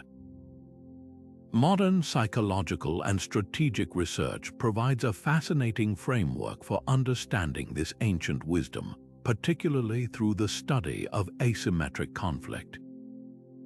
In warfare and game theory, asymmetry describes a situation where opponents have vastly different resources and capabilities. The larger, stronger power is often governed by what is known as the counterinsurgency curse. They have overwhelming force but struggle to identify a clear target, while the smaller, weaker force uses its agility, knowledge of the terrain, and the ability to strike unpredictably to create a disproportionate impact. This is the flea's strategy perfected. Psychologically, this taps into the concept of leverage points. A leverage point is a place in a system where a small shift in one thing can produce big changes in everything. The flea doesn't try to fight the lion paw to paw. It finds a leverage point, the lion's sensitive skin, where its tiny action creates an enormous reaction. This principle teaches us that success is less about the total amount of energy expended and more about applying that energy in the exact right place at the right time. History is filled with dramatic examples of fleas troubling lions, where small, determined forces have toppled seemingly invincible empires or institutions. The 13 American colonies, a scattered set of fledgling settlements, eventually prevailed against the globe-spanning British Empire through a combination of guerrilla tactics, sheer perseverance, and the strategic advantage of fighting a war an ocean away from Britain's center of power. In the 20th century, the Vietnamese resistance against first French colonial rule and later American military intervention became a textbook case of asymmetric warfare. A less technologically advanced force used their deep knowledge of the jungle, a network of underground tunnels, and immense popular resolve to exhaust and ultimately defeat a far wealthier and more powerful adversary. These conflicts were not won by matching the lion's roar, but by being an incessant, unpredictable, and demoralizing flea that the lion could never quite scratch. This enduring wisdom offers a powerful source of hope and a practical strategic blueprint for anyone facing a seemingly insurmountable challenge, whether in their personal life or in the pursuit of social justice. For an individual, it might be standing up to a toxic workplace bully or battling a large, impersonal bureaucracy like a healthcare or insurance company. The proverb advises against a direct, head-on confrontation where the larger power is strongest. Instead, it encourages the strategic use of persistence, the flea's relentless biting. This could mean meticulously documenting every interaction, knowing the rules and regulations better than the bureaucrat, or consistently rallying public opinion through social media. In the realm of social justice, we see this in the tactics of non-violent civil disobedience championed by figures like Mahatma Gandhi and Dr. Martin Luther King Jr. They didn't attempt to match the British Empire or segregationist authorities with violence. They used moral leverage, economic boycotts, and peaceful protests to expose the injustice of the system and create such a constant, nagging pressure that the lion of oppression was eventually shamed and exhausted into change. The flea's bite is a powerful reminder that you don't need to be the biggest or the strongest to make a difference. You simply need to be persistent, clever, and absolutely unwavering in your focus on the right pressure point. Imagine a sudden, violent storm sweeping across a village. The rain does not carefully select only one roof to pelt with its drops. It falls indiscriminately on every home, the Grand Chief's compound and the smallest hut alike. This powerful image from Cameroon captures a truth that is both humbling and unifying. No one is exempt from life's downpours. This proverb, "Rain does not fall on one roof alone," is a profound reminder that adversity and fortune are universal human conditions. Our struggles with loss, illness, fear, and uncertainty are not unique punishments, but part of the shared fabric of the human experience.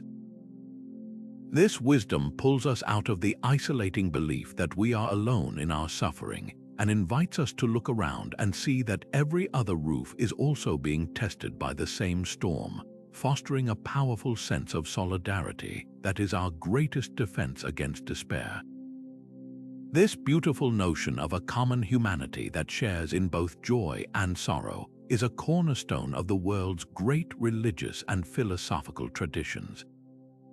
In the Bible, Ecclesiastes reminds us that there is a time to weep and a time to laugh, a time to mourn and a time to dance, establishing a rhythm of life that applies to everyone.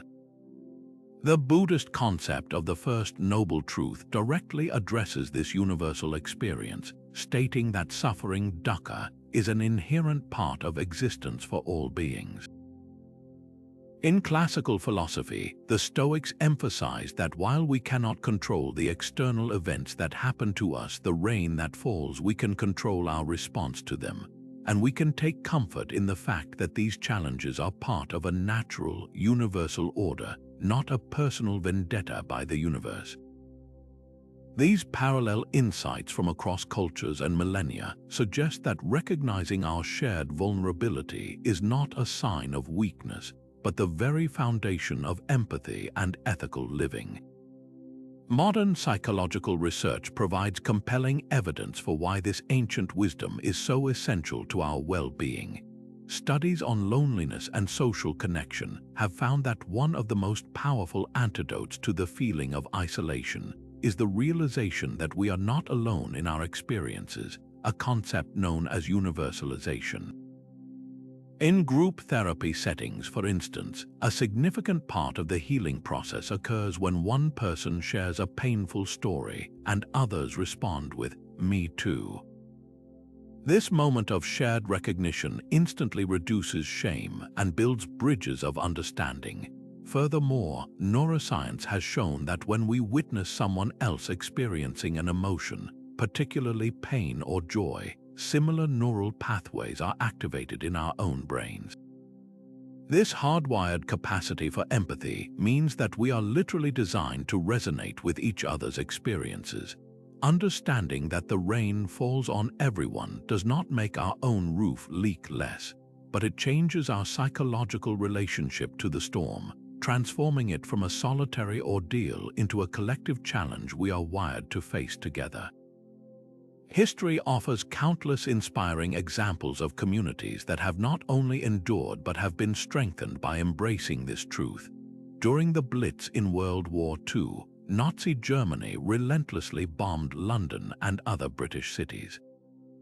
The rain of explosives was terrifying and indiscriminate, falling on neighborhoods rich and poor. In response, people did not hunker down in isolated fear. They flocked to communal air raid shelters underground in tube stations where strangers became neighbors, sharing tea, singing songs to keep up morale, and looking after one another's children.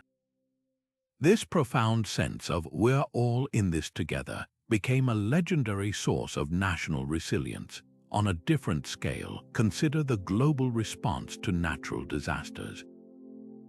When a tsunami devastates a coastline or an earthquake levels a city, the immediate outpouring of international aid is a powerful enactment of this proverb.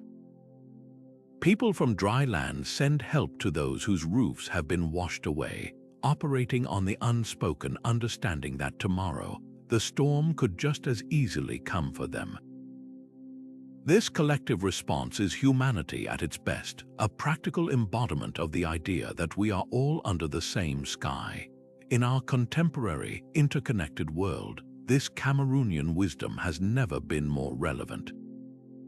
We are facing a series of global storms, from climate change to pandemic threats to economic instability, that truly do not respect national borders or the height of one's walls.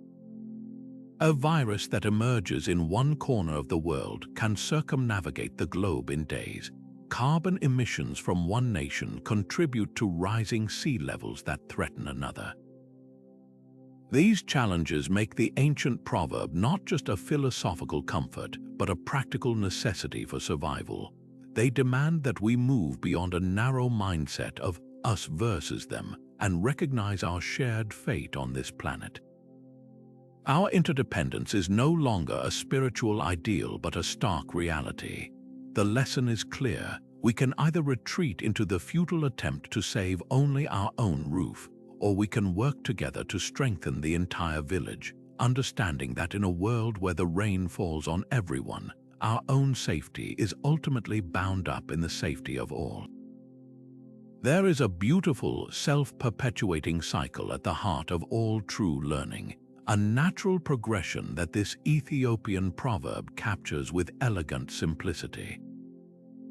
He who learns teaches. This is not a suggestion that one must become a professional educator, but rather an observation about the very nature of understanding.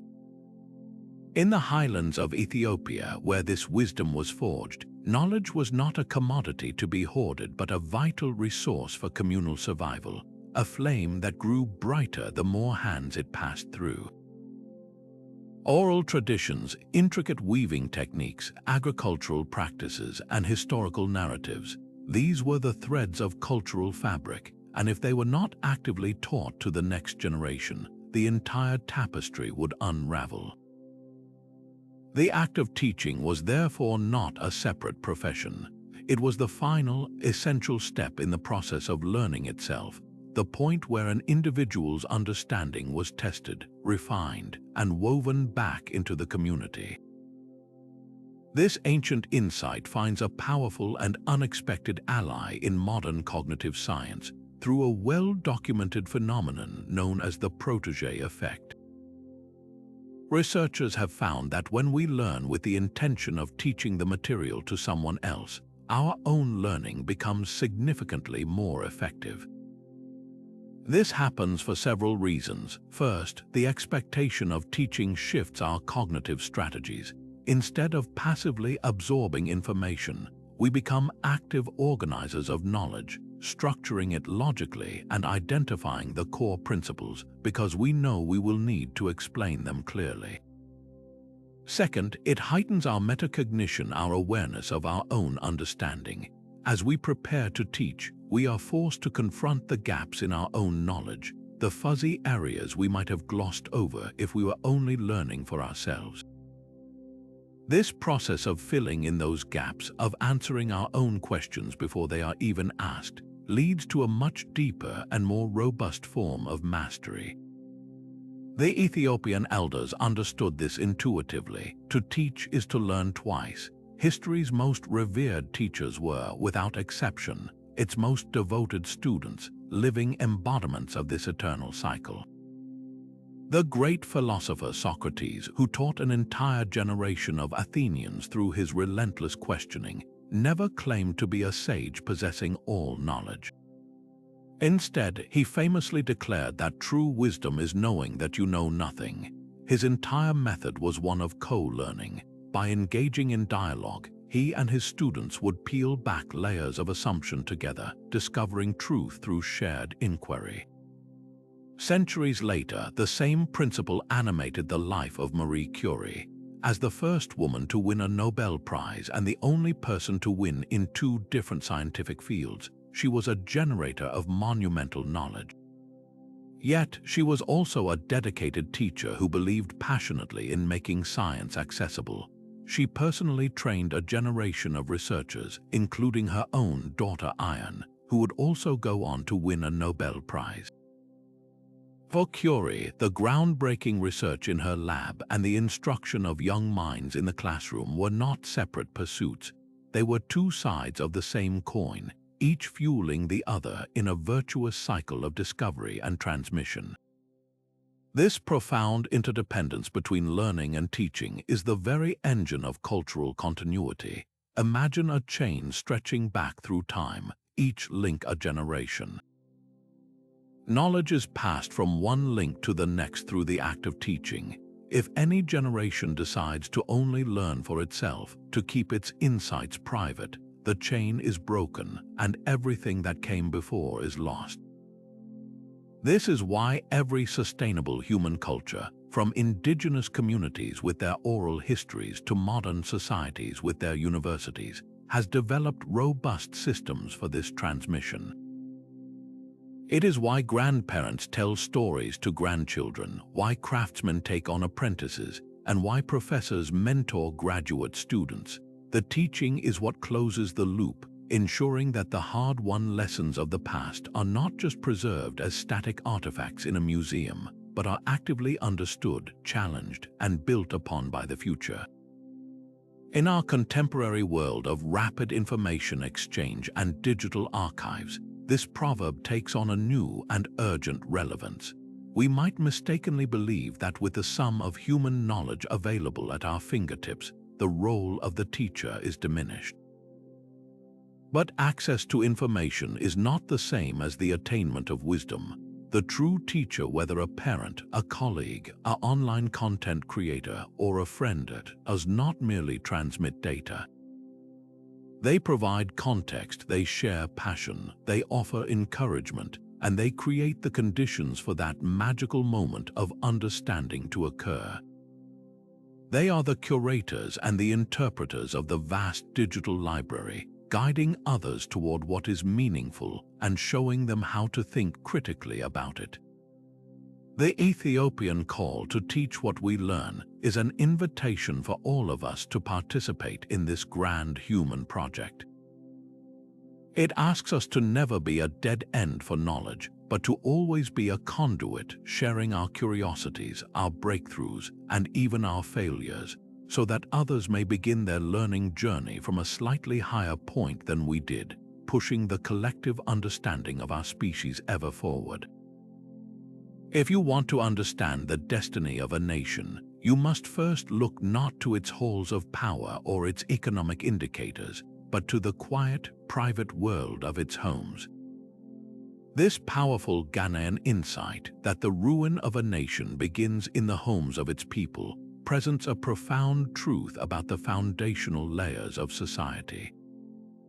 It suggests that the strength of a country is not built on its military might or its natural resources, but on the invisible architecture of its families, the daily lessons in empathy, respect, and responsibility taught around the dinner table, the conflicts resolved between siblings, and the values modeled by parents. The home is the first and most crucial classroom for citizenship, the place where we learn how to be in relationship with others. And when that classroom fails to instill decency, integrity, and care, the entire societal structure built upon it becomes inherently unstable, its cracks starting in the very hearth meant to be its heart. This concept of the microcosm reflecting the macrocosm is a thread that runs through the world's great philosophical and political traditions, revealing a universal understanding that large systems are ultimately built from small, repeating patterns. In ancient China, the philosophy of Confucianism was fundamentally built on this principle. A well-ordered state, Confucius taught, was not possible without well-ordered families first.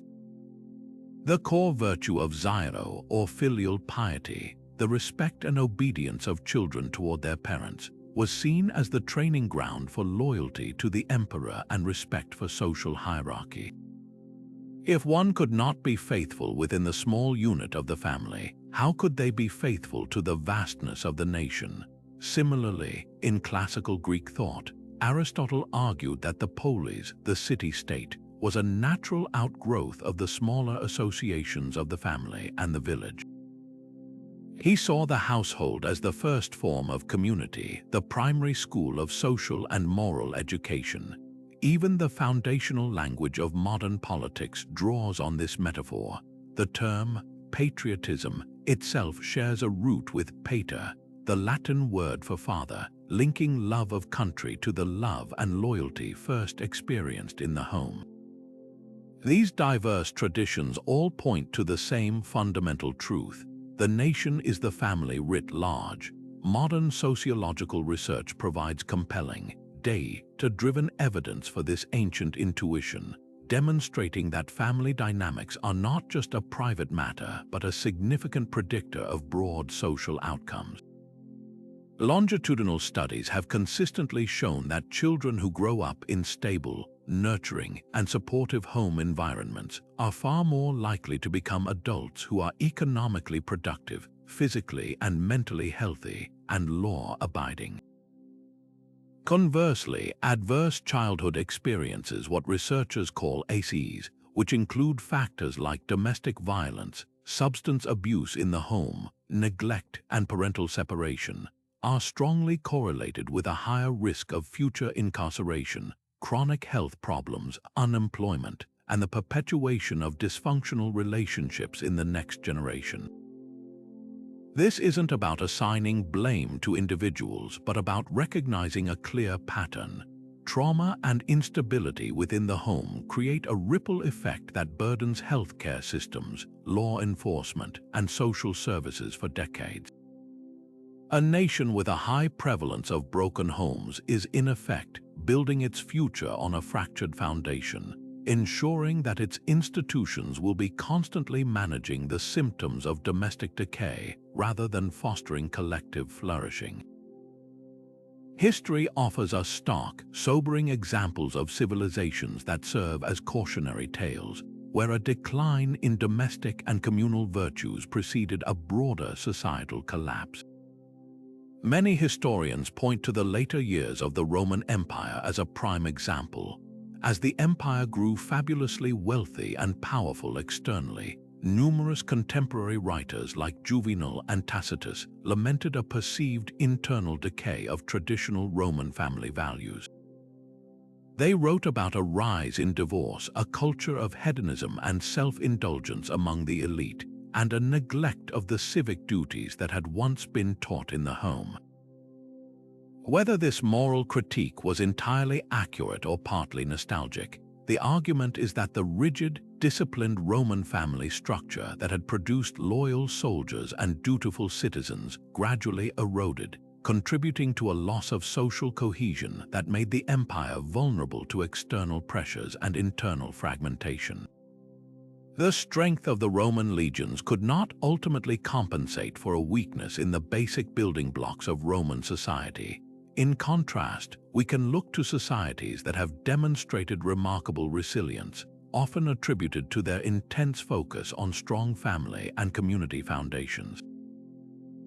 The incredible post-war economic rise of Japan and Germany, for instance, was not just a story of smart policy and foreign aid.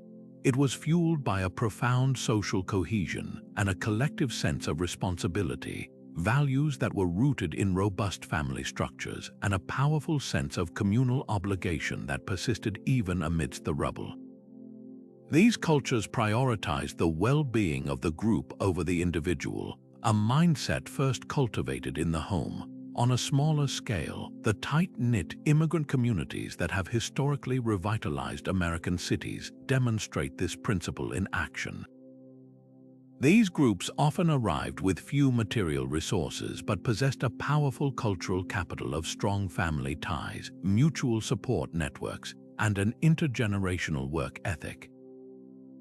Their homes became incubators for success, providing the stability, encouragement, and shared purpose needed to climb the economic ladder and contribute vibrantly to the wider nation. This makes the Ghanaian proverb critically relevant to our modern policy discussions, which often treat the family as a private matter separate from economics or national security. The proverb argues that family policy is national security policy. Investing in healthy families is not a sentimental gesture. It is the most strategic long-term investment a society can make. This means creating economic conditions that allow parents to spend quality time with their children through policies like paid parental leave and a living wage.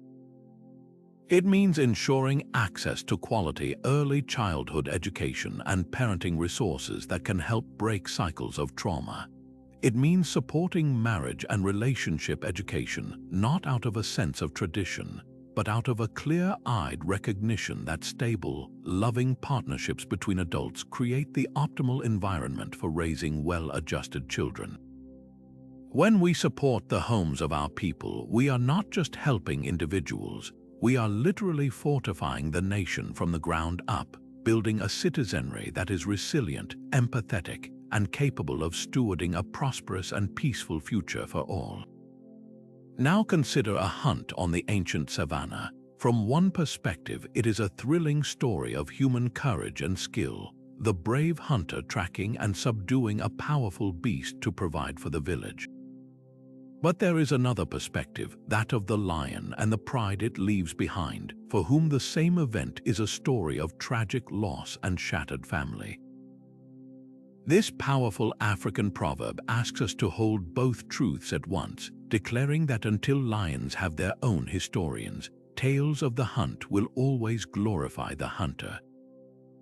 This is far more than a clever observation. It is a profound philosophical statement about the nature of truth itself. It reveals that history is not a fixed, objective record of events, but a story that is told, and that the teller's identity, their position in the power structure, and their underlying motives fundamentally shape the narrative that gets passed down as truth. The origins of this wisdom are deeply rooted in the painful soil of colonial Africa, a context where the power to control the narrative was a key instrument of domination. European colonial powers did not merely impose their rule through military force and economic extraction. They also engaged in a comprehensive project of narrative control.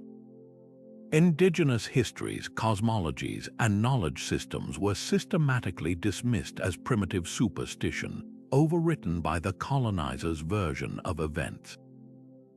The hunter, in this metaphor, was not only claiming the physical territory, but also the right to tell the story of that conquest. School children in colonized lands were taught a history that began with the discovery of their homeland by European explorers, erasing millennia of their own civilization's achievements and framing their past as a blank slate waiting for the light of Western civilization. This process effectively made the lion's roar inaudible, ensuring that the only story heard was the one that justified the hunter's actions and cemented his glory. This ancient insight provides a crucial framework for understanding modern historical and media analysis, particularly the concepts of representation and bias. Scholars and journalists now widely recognize that what we call history has overwhelmingly been written by the victors, the powerful, and the privileged. This isn't necessarily a conscious conspiracy to distort the truth. It is often a matter of perspective and access. The experiences of the marginalized, the enslaved, the colonized, the working class, women were rarely deemed important enough to document in official archives, or their own accounts were suppressed.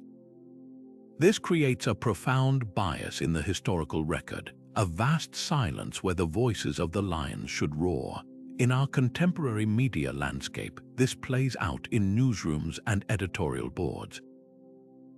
The stories that are covered, the angles that are pursued, and the experts who are quoted are overwhelmingly shaped by the backgrounds and unconscious biases of the decision makers. If the hunters control the newspapers and the airwaves, the narrative will inevitably tilt in their favor, often framing social unrest as a law and order issue rather than a cry for justice, or reducing complex cultural struggles to simple stereotypes. Yet, history is also filled with inspiring examples of suppressed narratives, eventually bursting forth to shatter the hunter's myth and reshape our collective understanding. For centuries, the history of the American West was told as a glorious tale of manifest destiny and pioneering settlers taming a wild frontier. The perspective of the Native American nations who were displaced, subjected to broken treaties, and devastated by disease and warfare was largely absent from the mainstream narrative. They were the lions without historians. However, through decades of dedicated scholarship, oral history projects, activism, and art, these suppressed stories have powerfully re-emerged. We now have a far more complex, accurate, and painful understanding of westward expansion that acknowledges the profound injustice and cultural destruction it inflicted. This revised narrative doesn't erase the settlers' experiences, but it insists that the lion's story must be heard alongside the hunters to approach anything resembling truth. Similarly, the truth about the brutal realities of slavery in the United States was long whitewashed in historical accounts. The powerful first-hand narratives collected in works like the slave narratives from the Federal Writers Project, along with the meticulous research of historians, have forced a national reckoning, ensuring that the voices of the enslaved are finally central to the story of America itself. This makes the proverb terrifyingly relevant to our current moment, where we are engaged in a fierce cultural and political debate precisely about whose stories get told.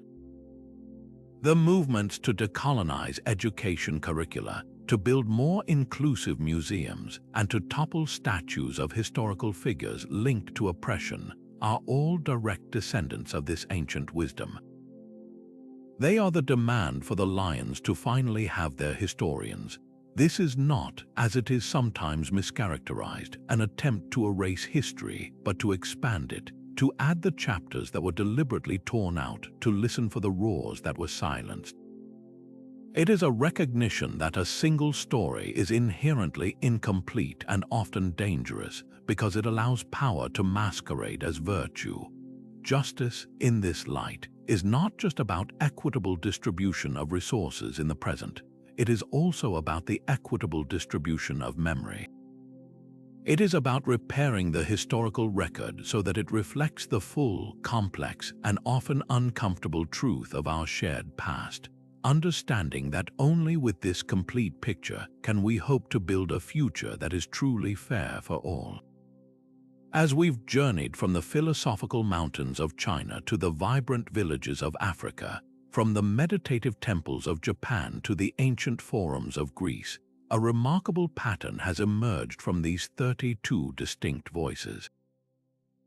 Despite being separated by continents and centuries, these proverbs aren't just a collection of isolated wisdom sayings.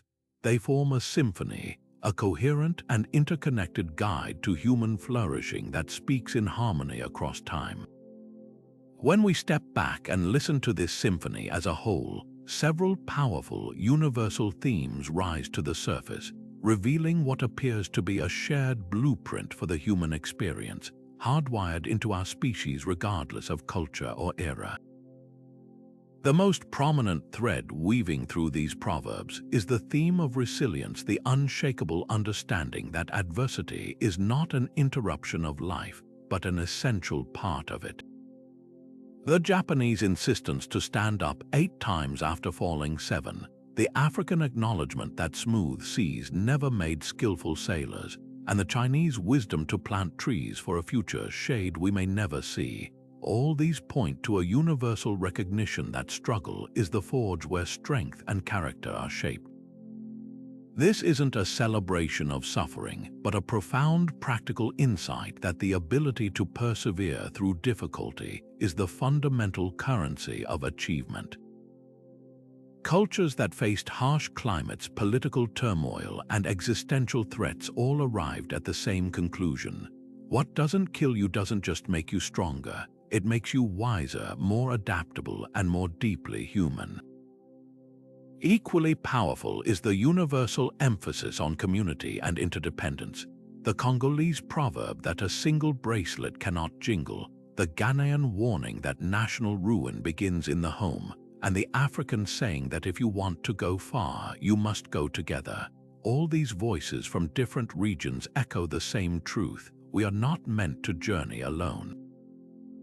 This collective wisdom suggests that human beings are fundamentally relational creatures, that our survival and thriving are inextricably linked to our ability to form bonds, share burdens, and create networks of mutual support. What's fascinating is how this theme appears in both collectivist Eastern philosophies and more individualistic Western traditions, suggesting that while cultures may balance community and individual needs differently, all recognize that the isolated self is an impoverished self. The pursuit of wisdom emerges as another universal theme, but not wisdom as mere accumulation of facts. The Ethiopian proverb that the wise man listens, the Navajo warning about those pretending to be asleep, and the Buddhist insight about students being ready for teachers, all point to a particular kind of wisdom that is humble, curious, and deeply self-aware. This cross-cultural consensus suggests that true wisdom involves recognizing the limits of one's own knowledge, maintaining openness to new perspectives, and understanding that learning is a lifelong process of cultivation rather than a destination to be reached. It's the wisdom that knows that the loudest voice in the room is rarely the wisest, and that sometimes the most powerful knowledge is understanding what we don't yet understand.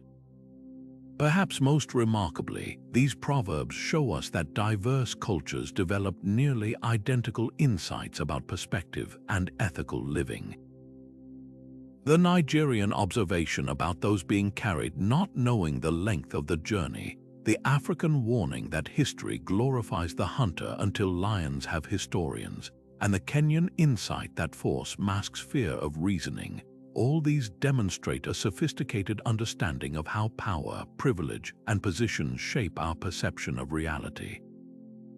This convergence suggests that the human mind, when reflecting deeply on justice and truth, naturally arrives at certain ethical principles, that might does not make right, that the powerful have blind spots, and that true understanding requires seeing the world through others' eyes. These aren't modern progressive ideas, they're ancient human insights that appear again and again across civilizations. What does this incredible convergence tell us about human nature?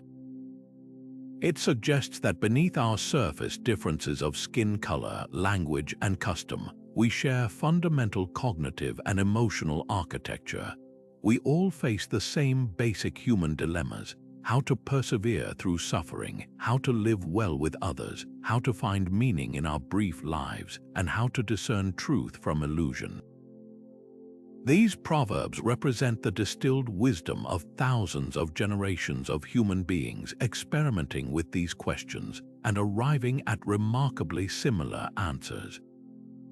They form a kind of collective human operating manual tested across millennia in the laboratory of human experience. This doesn't mean that cultural differences are insignificant. They represent beautiful variations on common themes, but it does suggest that at our core, we are more alike than we are different. The shared wisdom of our ancestors, speaking to us from across the centuries, offers not just practical guidance for living, but hope, a powerful reminder that we are all participants in the same human story, struggling with the same fundamental questions, and capable of learning from the hard-won wisdom of those who walked this path before us. So how do we take these 32 time-tested truths off the screen and weave them into the fabric of our modern, often chaotic lives? The beauty of this ancient wisdom is that it wasn't meant to be locked away in dusty books.